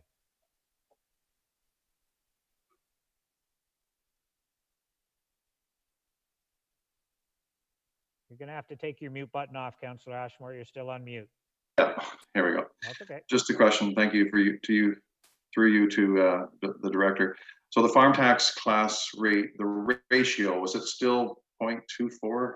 Like it's not, the taxes are not going up per se, right? They're staying the same amount for all categories, or are they increasing in the farm slightly? I'm just looking at it. It says 45%, but that's not the ratio. That's farmland be set at 45% for 2020. That's okay, because there's the farm tax class ratio.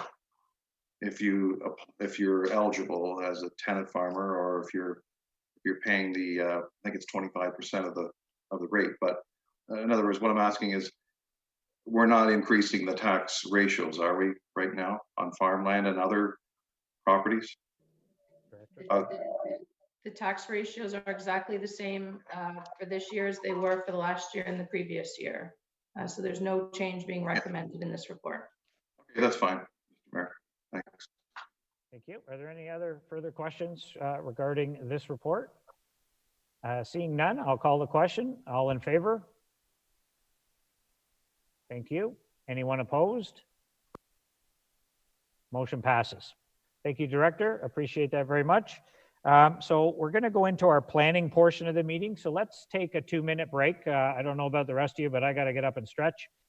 Let's take a quick 2 minutes, and then we'll come back and we'll deal with the planning portion of our agenda. So we're gonna leave you here for a couple of minutes.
Okay, we'll call the meeting back to order. So item 7 is planning reports.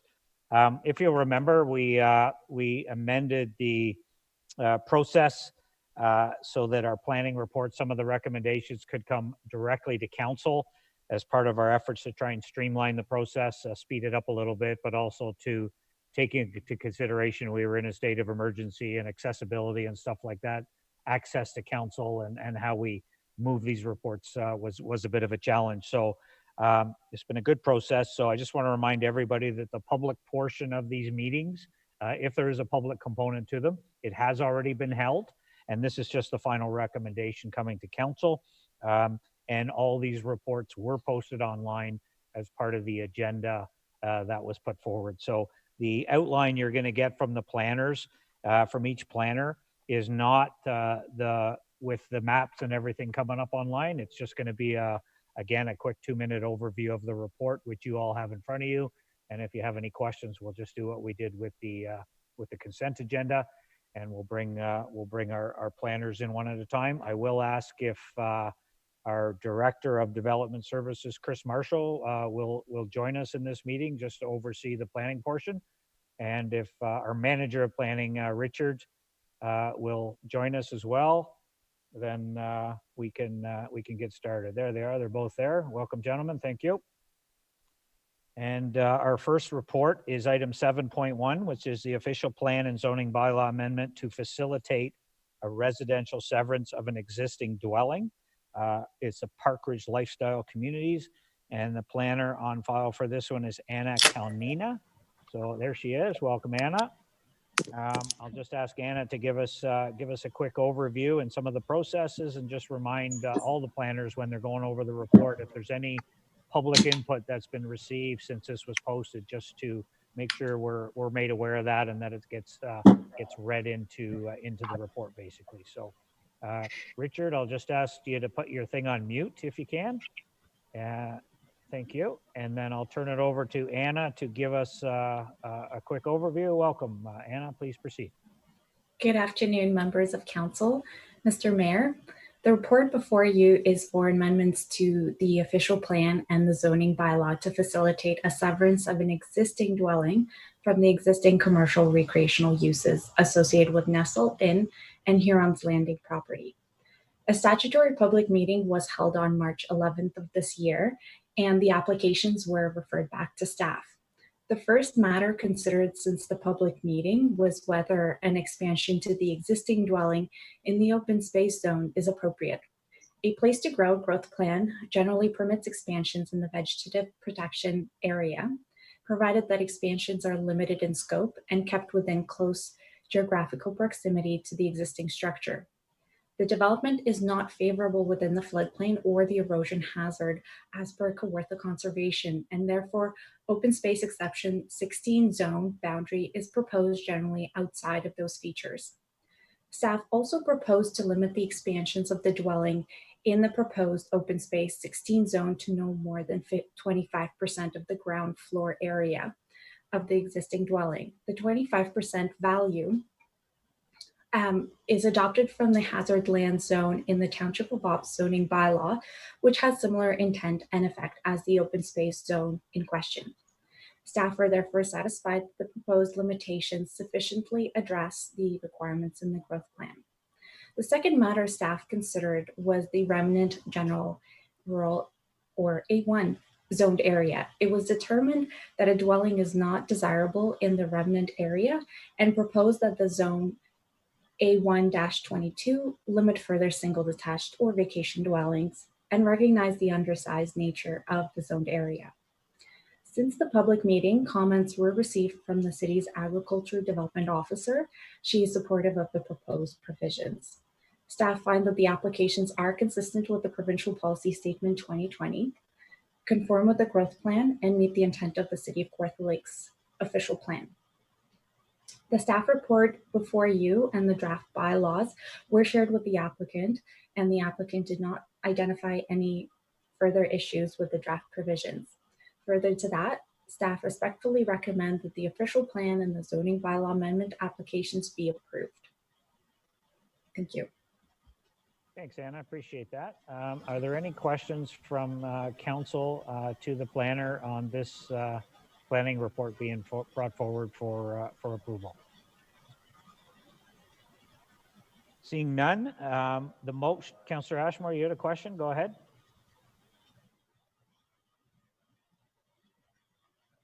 You got your mute on again, Councillor. You have to take it off. Okay. I think through you to Anna, you mentioned Ops Township. This is Earlham Township. That was, you're referring to the Park Ridge. I think you did mention Ops Township. I think it was just something that you mentioned there when you were talking there. I wasn't sure. You're referring to this, to the Park Ridge application, are you now? Yes, I am. Through you, Mr. Mayor, if I can clarify, the Ops Township reference was made with respect to the 25% expansion requirements, or rather limitation that is also used in the Ops Township zoning bylaw. The 25% expansion limitation in the OS-16 zone was used and adopted from the Ops Township zoning bylaw. Okay, but through you, Mr. Mayor, this is in Earlham Township. Do we use Ops Township criteria for Earlham Township? Through you, Mr. Mayor, that's correct. It is in Earlham. That said, we do look at other zoning bylaws or other zone exceptions that have been done for, so to say, inspiration to be able to rationalize how we can adhere to the growth plan requirements where we're trying to limit expansions. Councillor, you good with that? Yeah, I'm good with that. I guess that's a good reason why we're amalgamating all these bylaws.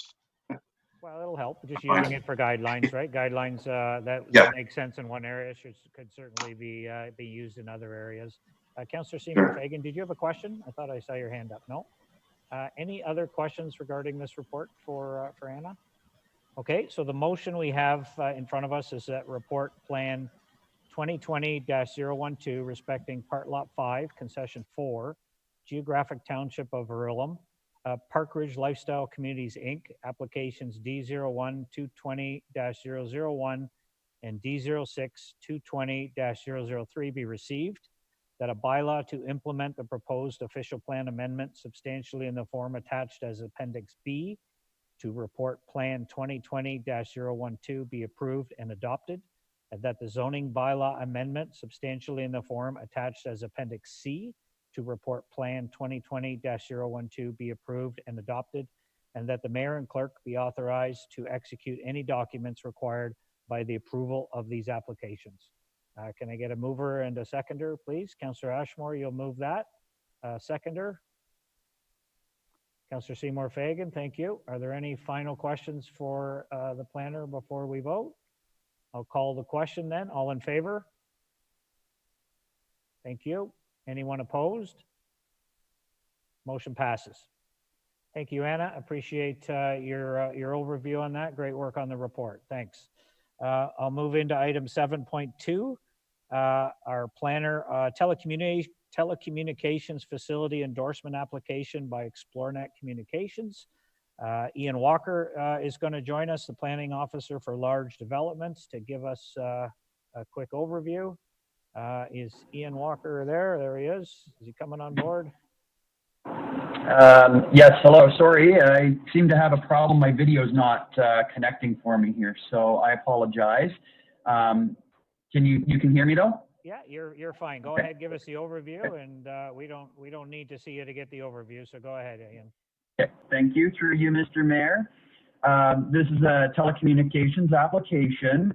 They are subject to federal legislation, not provincial legislation.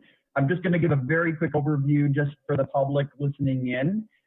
So the federal government has jurisdiction and grants approval to telecommunications towers. As part of the approval process, there are two components that they must adhere to. One is a public circulation, which they do external from the city. It's not part of the city's circulation process. That's done where they post the ads in a local newspaper or local newspapers and circulate all the property owners within a set distance of the tower. The other is that they consult with the local land use authority, being the municipality, which is us. And that's what this application is. The first stage was that they came through pre-consultation to give the committee members a chance to review the proposal, what was proposed, make sure that it's outside of any of the areas that are zoned environmental protection or any environmental features, which it is. They've chosen a site that's in an agricultural area, but it's a portion of the farm that's not currently being used for farming, so that's good. And it's Xplornet that's proposing a new 45-meter tower in this instance. So basically what they have to do is get concurrence from our council or endorsement from our council before the federal government would give them final approval. One of the conditions of our endorsement of an application is that they enter into an agreement with us, and that controls things such as the ability to ensure that when the tower is decommissioned, it's removed from the site completely and the site restored back to its natural state. So that's one of the stipulations we put in the agreement. Xplornet has already reviewed the draft agreement and are ready to sign it upon council endorsement. Thank you. Thanks, Ian. Are there any questions for Ian regarding this application from council? Seeing none, you're going to make me read it again, aren't you? That report plan 220-013, part of lot 21, concession 2, geographic township of Fenland, Donald and Sylvia Holiday, application D44-2019-001 be received. That the 45-meter self-supported telecommunication facility proposed by Forbes Brothers Limited on behalf of Xplornet Communications to be sited on property at 1641 Glenarm Road and generally outlined in appendices A to E to report plan 2020-013 be endorsed by council, conditional upon the applicant entering into a telecommunication facility development agreement with the city. That Innovation, Science and Economic Development Canada, the applicant, and all interested parties be advised of council's decision, and that the mayor and clerk be authorized to execute any documents and agreements required by the endorsement of this application. So if I can get a mover and a seconder, we'll see. Councillor Vale, you'll move that, seconded by Councillor Elmsley. Are there any final questions for the planner Ian Walker before we vote? Seeing none, I'll call the question. All in favor? Anyone opposed? Motion passes. Thank you. Thanks, Ian. Appreciate the overview. You're clear, and keep up the good work. Item 7.3 is our next planning application. Proposed residential development for 157 townhouses on Lindsay Street North in Lindsay. Development Planning Supervisor Sherry Ray is going to join us. There she is. Welcome, Sherry. Thank you. I'll just ask you to give us, like the others have done, a quick overview on your application, and we'll see if there's any questions. Go ahead, please. Thank you, Your Worship and members of council. The application that has returned to council today is an application to amend the Town of Lindsay zoning bylaw to facilitate a draft plan of subdivision and a draft plan of common element condominium for a residential development for 115 townhouse units and common element areas such as road network, services, visitor parking, and open space. The developer is a numbered company. The project is known as Anvil Developments, Inc. The property is located in the northeast quadrant of Lindsay and on the west side of Lindsay Street North. The statutory public meeting with respect to the applications was held by the Planning Advisory Committee on June 5th, 2019, and the applications were returned to council or to the Planning Advisory Committee on December 4th. At the December 10th meeting, council adopted official plan amendment number 55 to the Town of Lindsay official plan and granted draft plan approval for the plan of subdivision and the plan of condominium. With respect to provincial policy, the PPS 2020 was released on February 28th, 2020 and came into effect on May 1st. The PPS 2020 was reviewed for changes as they relate to the application for zoning bylaw amendment before you. Staff confirms there are no applicable changes in the PPS that affect this development application. Staff also advises that the zoning bylaw amendment conforms to the 2019 growth plan. Under official plan conformity, the governing policy document is the Town of Lindsay official plan. The bylaw was reviewed for conformity with that policy document, and staff confirms that the zoning bylaw amendment does confirm with the Lindsay official plan. The report has an extensive bylaw compliance section. It outlines 8 site-specific development standards to permit this development. It's a zoning bylaw that is catered to the proposed development. It is also attached as Appendix C. I'll draw council's attention to number 8 in the report, which is placed to address concerns that were raised through the public process. A maximum height of 10.5 meters will limit the townhouses to 2 stories to blend with the established neighborhoods. The developer's consultant confirms that these townhouses that are proposed for the lots adjacent to the lots that front Cottingham Crescent, which was the south properties, they will be limited to either 1-story or bungalow townhouses. In the 1.5 stories, it will be the 1.5 story that fronts the condominium road, and it will look like a 1-story building from behind or the rear yard. Development design that I speak about will be confirmed through the site plan process. Staff did not see a requirement to itemize that in the zoning bylaw. Subsequent to the preparation of the report, there's been no further public input. So as a summary and consideration of the comments and issues contained in the report, staff respectfully recommend that the draft zoning bylaw be approved and adopted by council. Thank you. Thanks, Sherry. Appreciate that. Are there any questions for the planner regarding the application here in Lindsay for some additional housing units? You guys are easy today. Okay, so let me read the motion again, and we'll see if there's any final comments. That report plan 2020-015, part of lot 24, concession 5, geographic township of Ops, and part of lot 3 and block X, plan 1, former town of Lindsay, application D06-2019-007 be received. That the zoning bylaw amendment D06-2019-007 substantially in the form attached as Appendix C to report plan 2020-015 be approved and adopted. That in accordance with section 34(17) of the Planning Act, council have considered the change to the proposed zoning bylaw amendment and deem no further public notice to be necessary, and that the mayor and clerk be authorized to execute any documents required by the approval of these applications. If I can get a mover and a seconder, Councillor Dunn, you'll move that. Thank you. Seconded by Councillor O'Reilly. Are there any final questions for Sherry or anyone else regarding this application? Seeing none, I'll call the question. All in favor?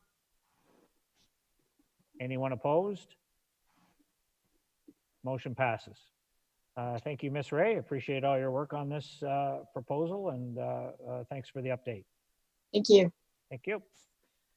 Okay, we'll move into item 7.4, which is an application to amend the City of Kawartha Lakes official plan in Fenelon regarding the Fenelon zoning bylaw. Mark LaHaye is the planner on record. There he is. Welcome, Mr. LaHaye. We'll ask you to give us a quick overview on this application, and then we'll see if there's any questions. Go ahead, sir. Good afternoon, Mayor Latham and members of council. A public meeting for these applications for official plan amendment and zoning bylaw amendment was initially held on March 6th, 2019, and there was a revised proposal that was considered at a further public meeting on October 9th, 2019. This revised proposal is to permit a residential plan of condominium with 26 townhouses, all with internal driveway access, in 4 3-unit townhouse blocks 1 4-unit townhouse block and 2 5-unit Waterhouse townhouse blocks, as well as 2 30-unit apartment buildings that would consist of 4 residential floors with a level of parking below for a total of 86 dwelling units. You will notice the revised plan, which is in Appendix B of the report. The proposal will be developed on full municipal water and sanitary services with access proposed from West Street North and only emergency access from Bass Street. An amendment to the Township of Fenland zoning bylaw is necessary to permit the proposed residential use with appropriate development standards. And an amendment to the City of Kawartha Lakes official plan is required with a special policy to permit residential development in the form of townhouses and apartment dwelling units with a density of 44 dwelling units per gross hectare, including waterfront townhouse development within 30 meters of Cameron Lake. Staff support a minimum water setback of 20 meters for habitable buildings in this regard, allowing for a minimum 15-meter water setback for uncovered decks and balconies and recreational structures, which would be implemented through the amending zoning bylaw. This increased setback for habitable buildings will provide further protection for the water quality, and together with the revegetated shoreline through the implementation of a planting plan, which will be addressed at the site plan approval stage, will also provide enhanced protection for natural heritage features. The zoning bylaw amendment will permit the proposed mix of townhouse and apartment residential dwelling units with site-specific provisions that relate to minimum lot area, front and rear yard setbacks, building heights, minimum dwelling unit areas, and density pertaining to the number of dwelling units. In addition, there'll be a shoreline buffer of 15 meters that will be zoned environmental protection to satisfy comments from Kawartha Conservation. Based on the previous comments that we have received from the Ministry of Environment, Conservation and Parks on the original proposal, it is recommended that a holding provision be applied, which will require an updated phase 1 and 2 environmental site assessment and any required site remediation in order to file a record of site condition prior to any development, which will be subject to a site plan agreement and a deeming bylaw if necessary to consolidate the lakefront property with the balance of the lands. The Ministry of Environment, Conservation and Parks have previously advised that they recommend a 30-meter setback to Cameron Lake to provide a higher level of water quality protection.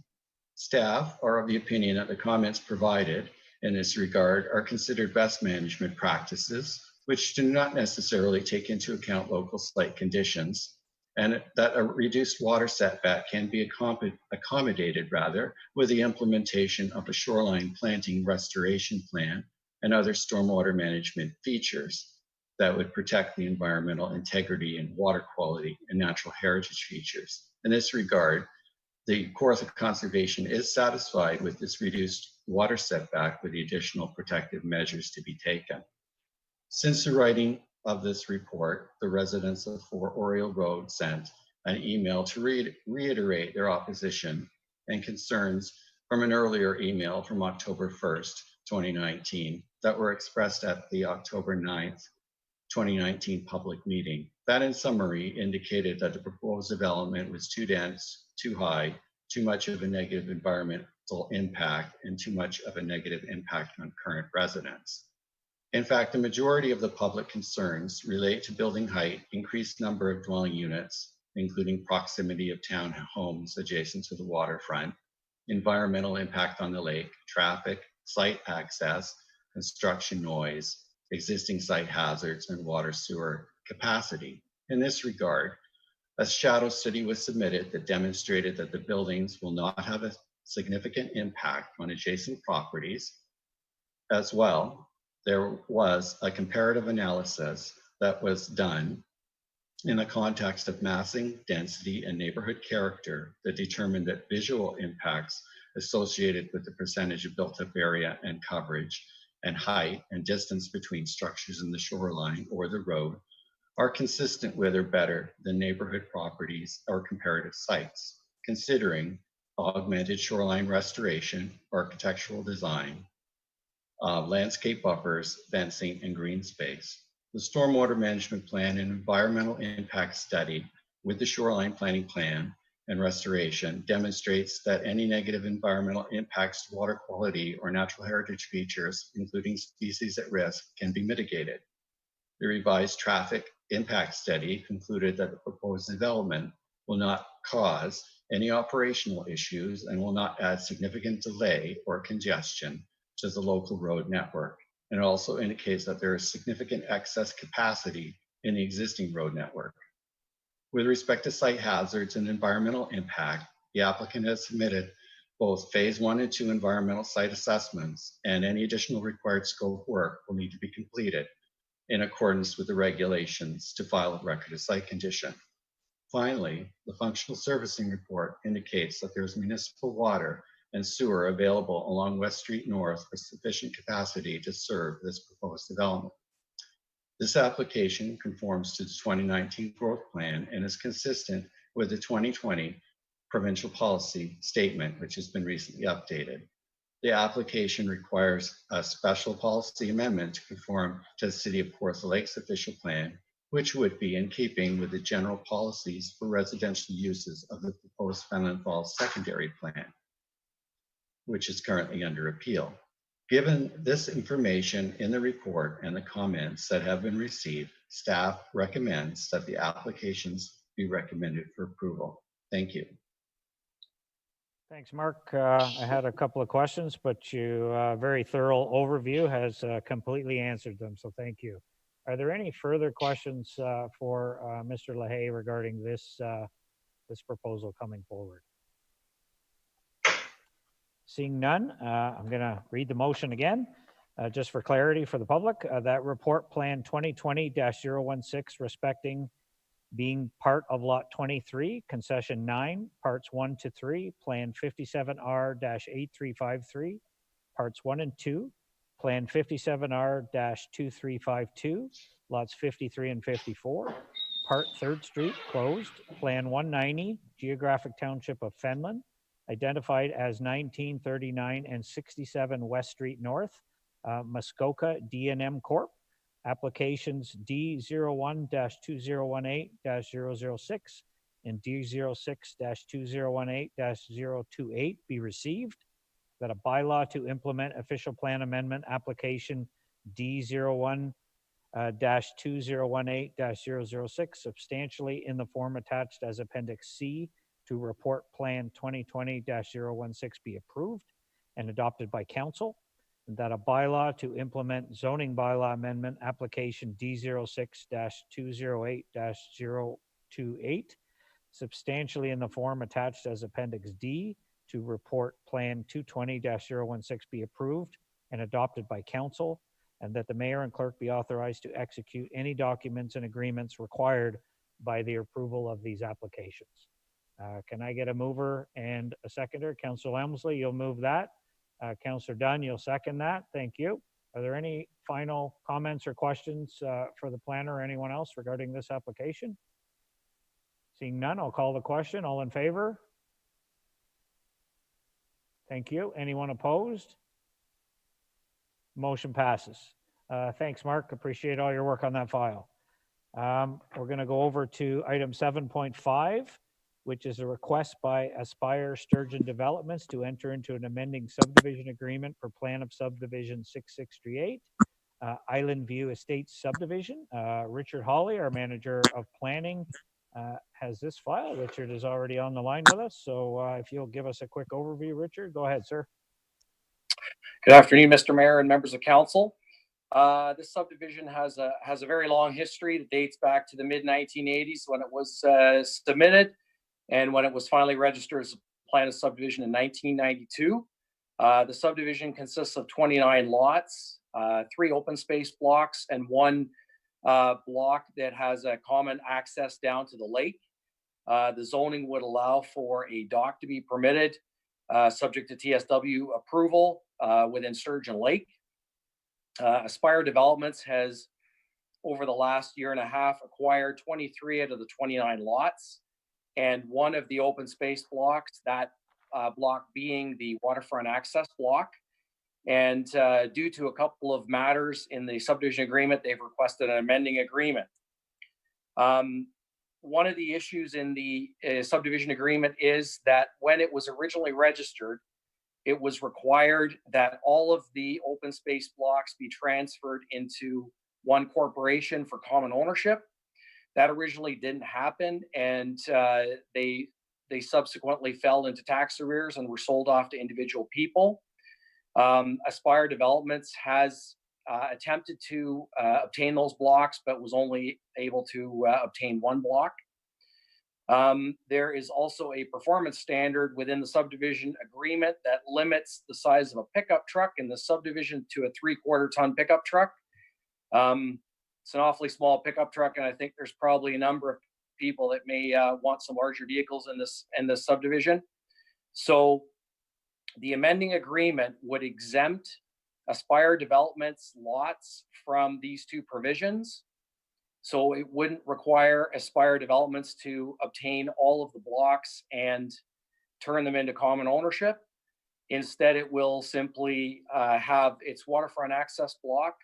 It is currently has obtained approval from Trent Severn Waterway for a dock, and it will allow all of the lots or the future owners of the lots that it owns to have access to the waterfront.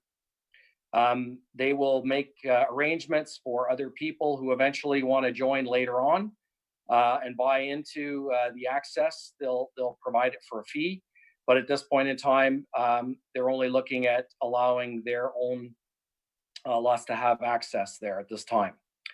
The amending agreement would also remove that performance standards over the lots that they own and would not have any vehicular restrictions. When we looked at the agreement, we also realized that there really needs to be a vacant land condo agreement put in place so that there aren't any problems later on with ownership of the land, and the people that have access to that common open space docking area have a condo plan working for them. They know what they have to pay in terms of fees, maintenance fees, and how the docking works. So the amending agreement would also require Aspire Developments to put a condo agreement in place. We've been working with them for a number of months on this amending agreement, and they are fine with the contents of the agreement. The agreement would continue to conform with the provincial policies, our official plan, as well as the zoning bylaw that's in place. As a result, they would also post securities to make sure that any deficiencies are completed. Those include roadworks, ditching, and various electrical matters. Based on the comments of this report, staff respectfully recommend that the amending agreement be endorsed by council. Thank you. Thanks, Richard. It seems to me anyways that this has sort of been outstanding for quite a while, and an old property that's obviously at the point where it's getting cleaned up, and it seems like a good news story moving forward. Would you concur? Yes, it's a good news story. He is fixing up the 2 homes that are in there, and he wants to build 21 more. Excellent, thank you. Are there any questions from council? Councilor O'Reilly, go ahead.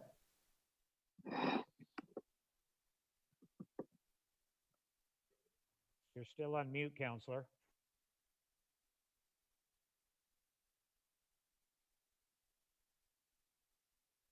To say that this is a long going process would be an understatement, Richard, as you well know.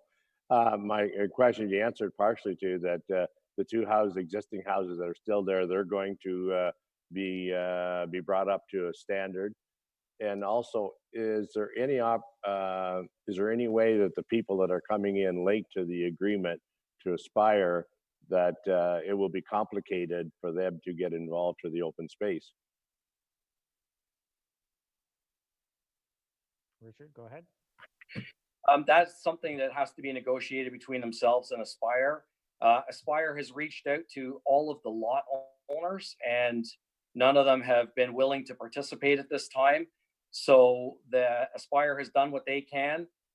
If these people have changes of heart later on, they'll have to have some discussions with Aspire at that point in time. does that mean that Aspire holds all the cards? Basically, they can allow in who they want or not in. And as owners, I'm not objecting to that. I think it's great to see this property finally getting cleaned up.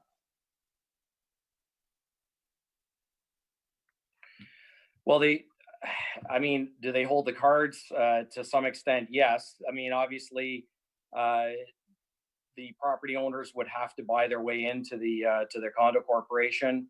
Obviously, there would be a fee, but I think that's between them and Aspire. And if they want in badly enough, I guess they would pay for it then.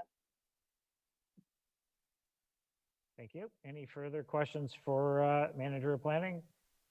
Seeing none, the motion that report plan 2020-019 Island View Estates amending subdivision agreement be received, that the amending subdivision agreement for Island View Estates, City of Kawartha Lakes, substantially in the form attached as Appendix C to report plan 2020-019 be approved by council, that the reduction of securities be considered once the completed works have been confirmed by staff, and that the mayor and clerk be authorized to execute any documents and agreements required by the approval of this agreement. If I can get a mover and a seconder, we'll go from there. Councillor O'Reilly, you'll move that. Councillor Richardson, you'll second that. Any further questions for Manager of Planning or anyone else regarding this report? Seeing none, I'll call the question. All in favor? Thank you. Anyone opposed? Motion passes. Thanks, Richard. Appreciate that. We'll move down to item 7.6, which is the assumption of the Cloverleaf subdivision phase 3 in Lindsay.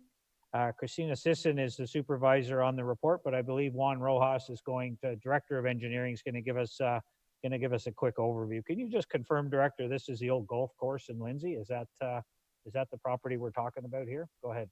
Yes, that is correct. So thank you, Mr. Mayor. So this is the third phase of the Cloverleaf subdivision owned by Mason Homes. We entered into a subdivision agreement in January of 2016 for approximately 80 homes, single detached homes.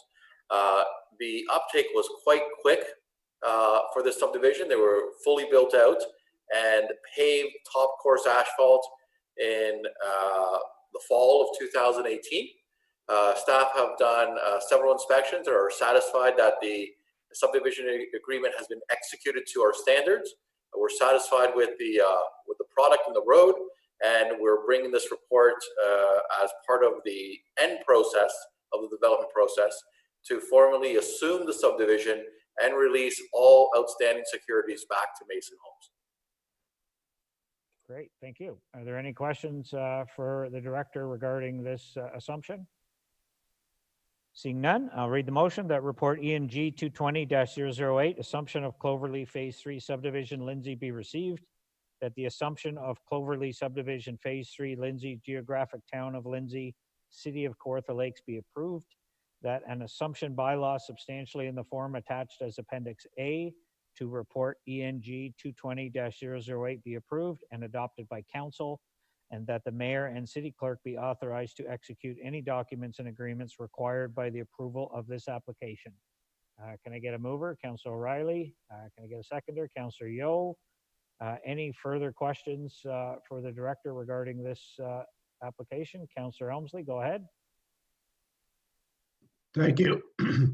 Now that this is reverting to us, I know there's been some issues down there with speed on the streets, and some of the residents have been asking for stop signs. Do we have any plans to put any in? Do we have any plans that it would now be easier if the residents came forward and asked for some traffic control devices? Director, go ahead. Yes, through you, Mr. Mayor. So absolutely. If there's any concerns with speed or traffic controls, through our technical services group, we will review it and provide a recommendation.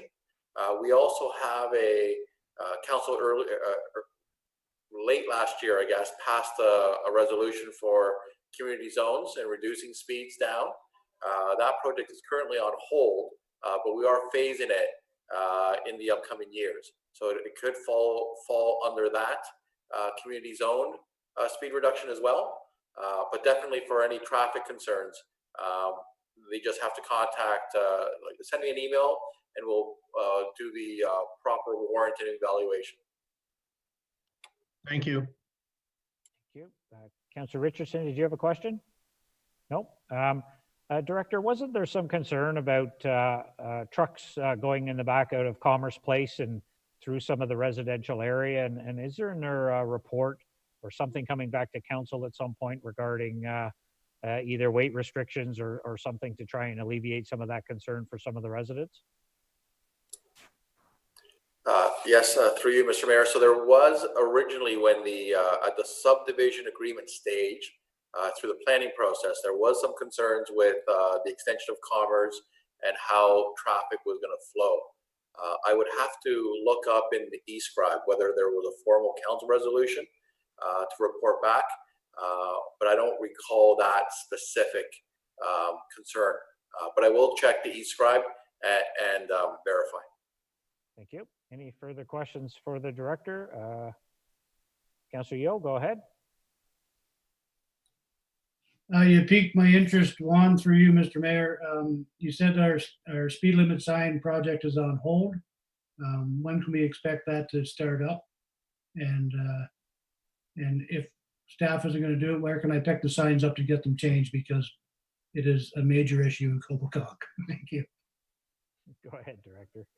Sorry. So there again, through our capital project, we evaluated our cash flow and projects that could be deferred. So this was the speed reduction was over 3 years, or potentially over 3 years. We got 1/3 funding in 2020. Because of the pandemic, we weren't able to put that tender out. It wasn't considered an essential service. So that is sort of on the bubble.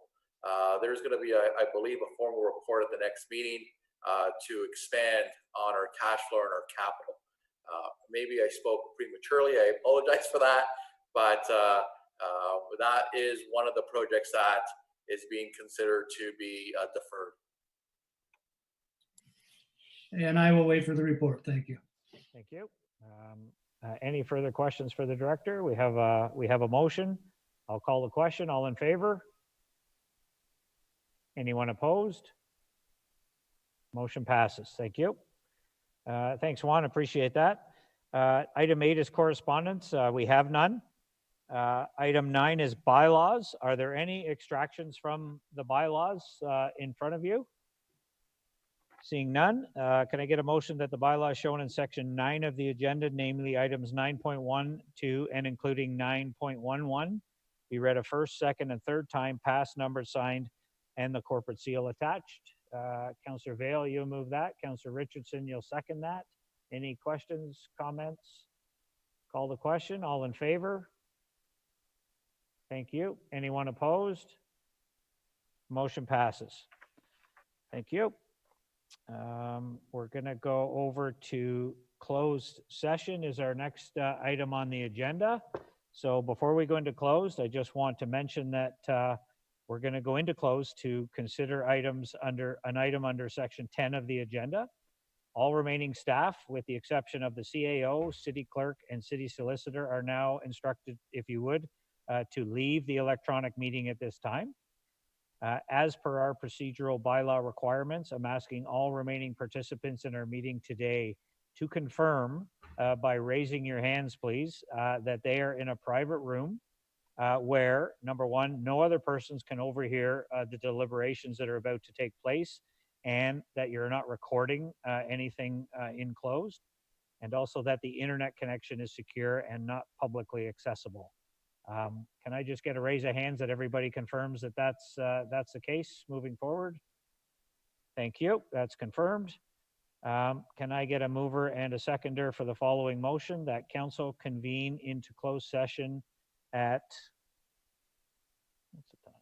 3:47 p.m. pursuant to section 239(2) of the Municipal Act, in order to consider matters identified in section 10 of the special council meeting agenda of Tuesday, May 26, 2020, namely item 10.1. Can I get a mover for that, please? Councillor Elmsley, seconded by Councillor Dunn. Robin Carlson has joined us. Thank you. I'll call the question. All in favor? Thank you. Anyone opposed? Motion passes. Thank you. At this point, the meeting broadcast will now end for members of the public watching on Cogeco and your cable. The live stream of the meeting on YouTube will now be temporarily paused for members of the public. When the closed session is complete, the live stream of the meeting will resume to address the remaining open session items on the agenda. So just give me a minute to confirm with Joel that our YouTube is off and all sound outside of this meeting is not happening. So just give me 30 seconds to confirm and I'll be right back to you.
Okay, we're back on. We just come out of closed session, so we're going to deal with matters from closed. I'll turn it over to the clerk to read out the motion from closed session. Go ahead. Matters from closed session, a motion is required as follows: that council instruct the city solicitor to commence an application in the divisional court for an injunction to prevent the soil stockpiling at 3243 Kirkfield Road on an interim basis pending prosecution. Thank you. So I assume it'll be that council instructed the city solicitor in close to do that, correct? Can I get a mover for that?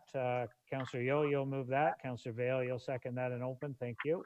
Any questions or comments? I'll call the question. All in favor? Thank you. Anyone opposed? Motion passes. Thanks, Robin. Appreciate it. Okay, our last confirming bylaw is our last item on the agenda. Bylaw to confirm the proceedings of a special meeting of council on Tuesday, May 26, 2020. Get a mover and a seconder, please. Councillor Dunn, seconded by Councillor Ashmore. All in favor? Thank you. Anyone opposed? Motion passes. And just a reminder that the next meeting will be June 9th, a committee of the whole meeting here in council chambers. And that we've also got our June 23rd regular scheduled council meeting scheduled to get back on track with the regular schedule. So that's just for information. And I just need a motion to adjourn, please. Councillor Yeo, seconded by Councillor Dunn, a two-handed second. All in favor? Anyone opposed? Didn't think so. Motion passes. Thanks, folks. Appreciate you tuning in today. Good job. And we'll talk to you soon. Thank you. Bye. Good night.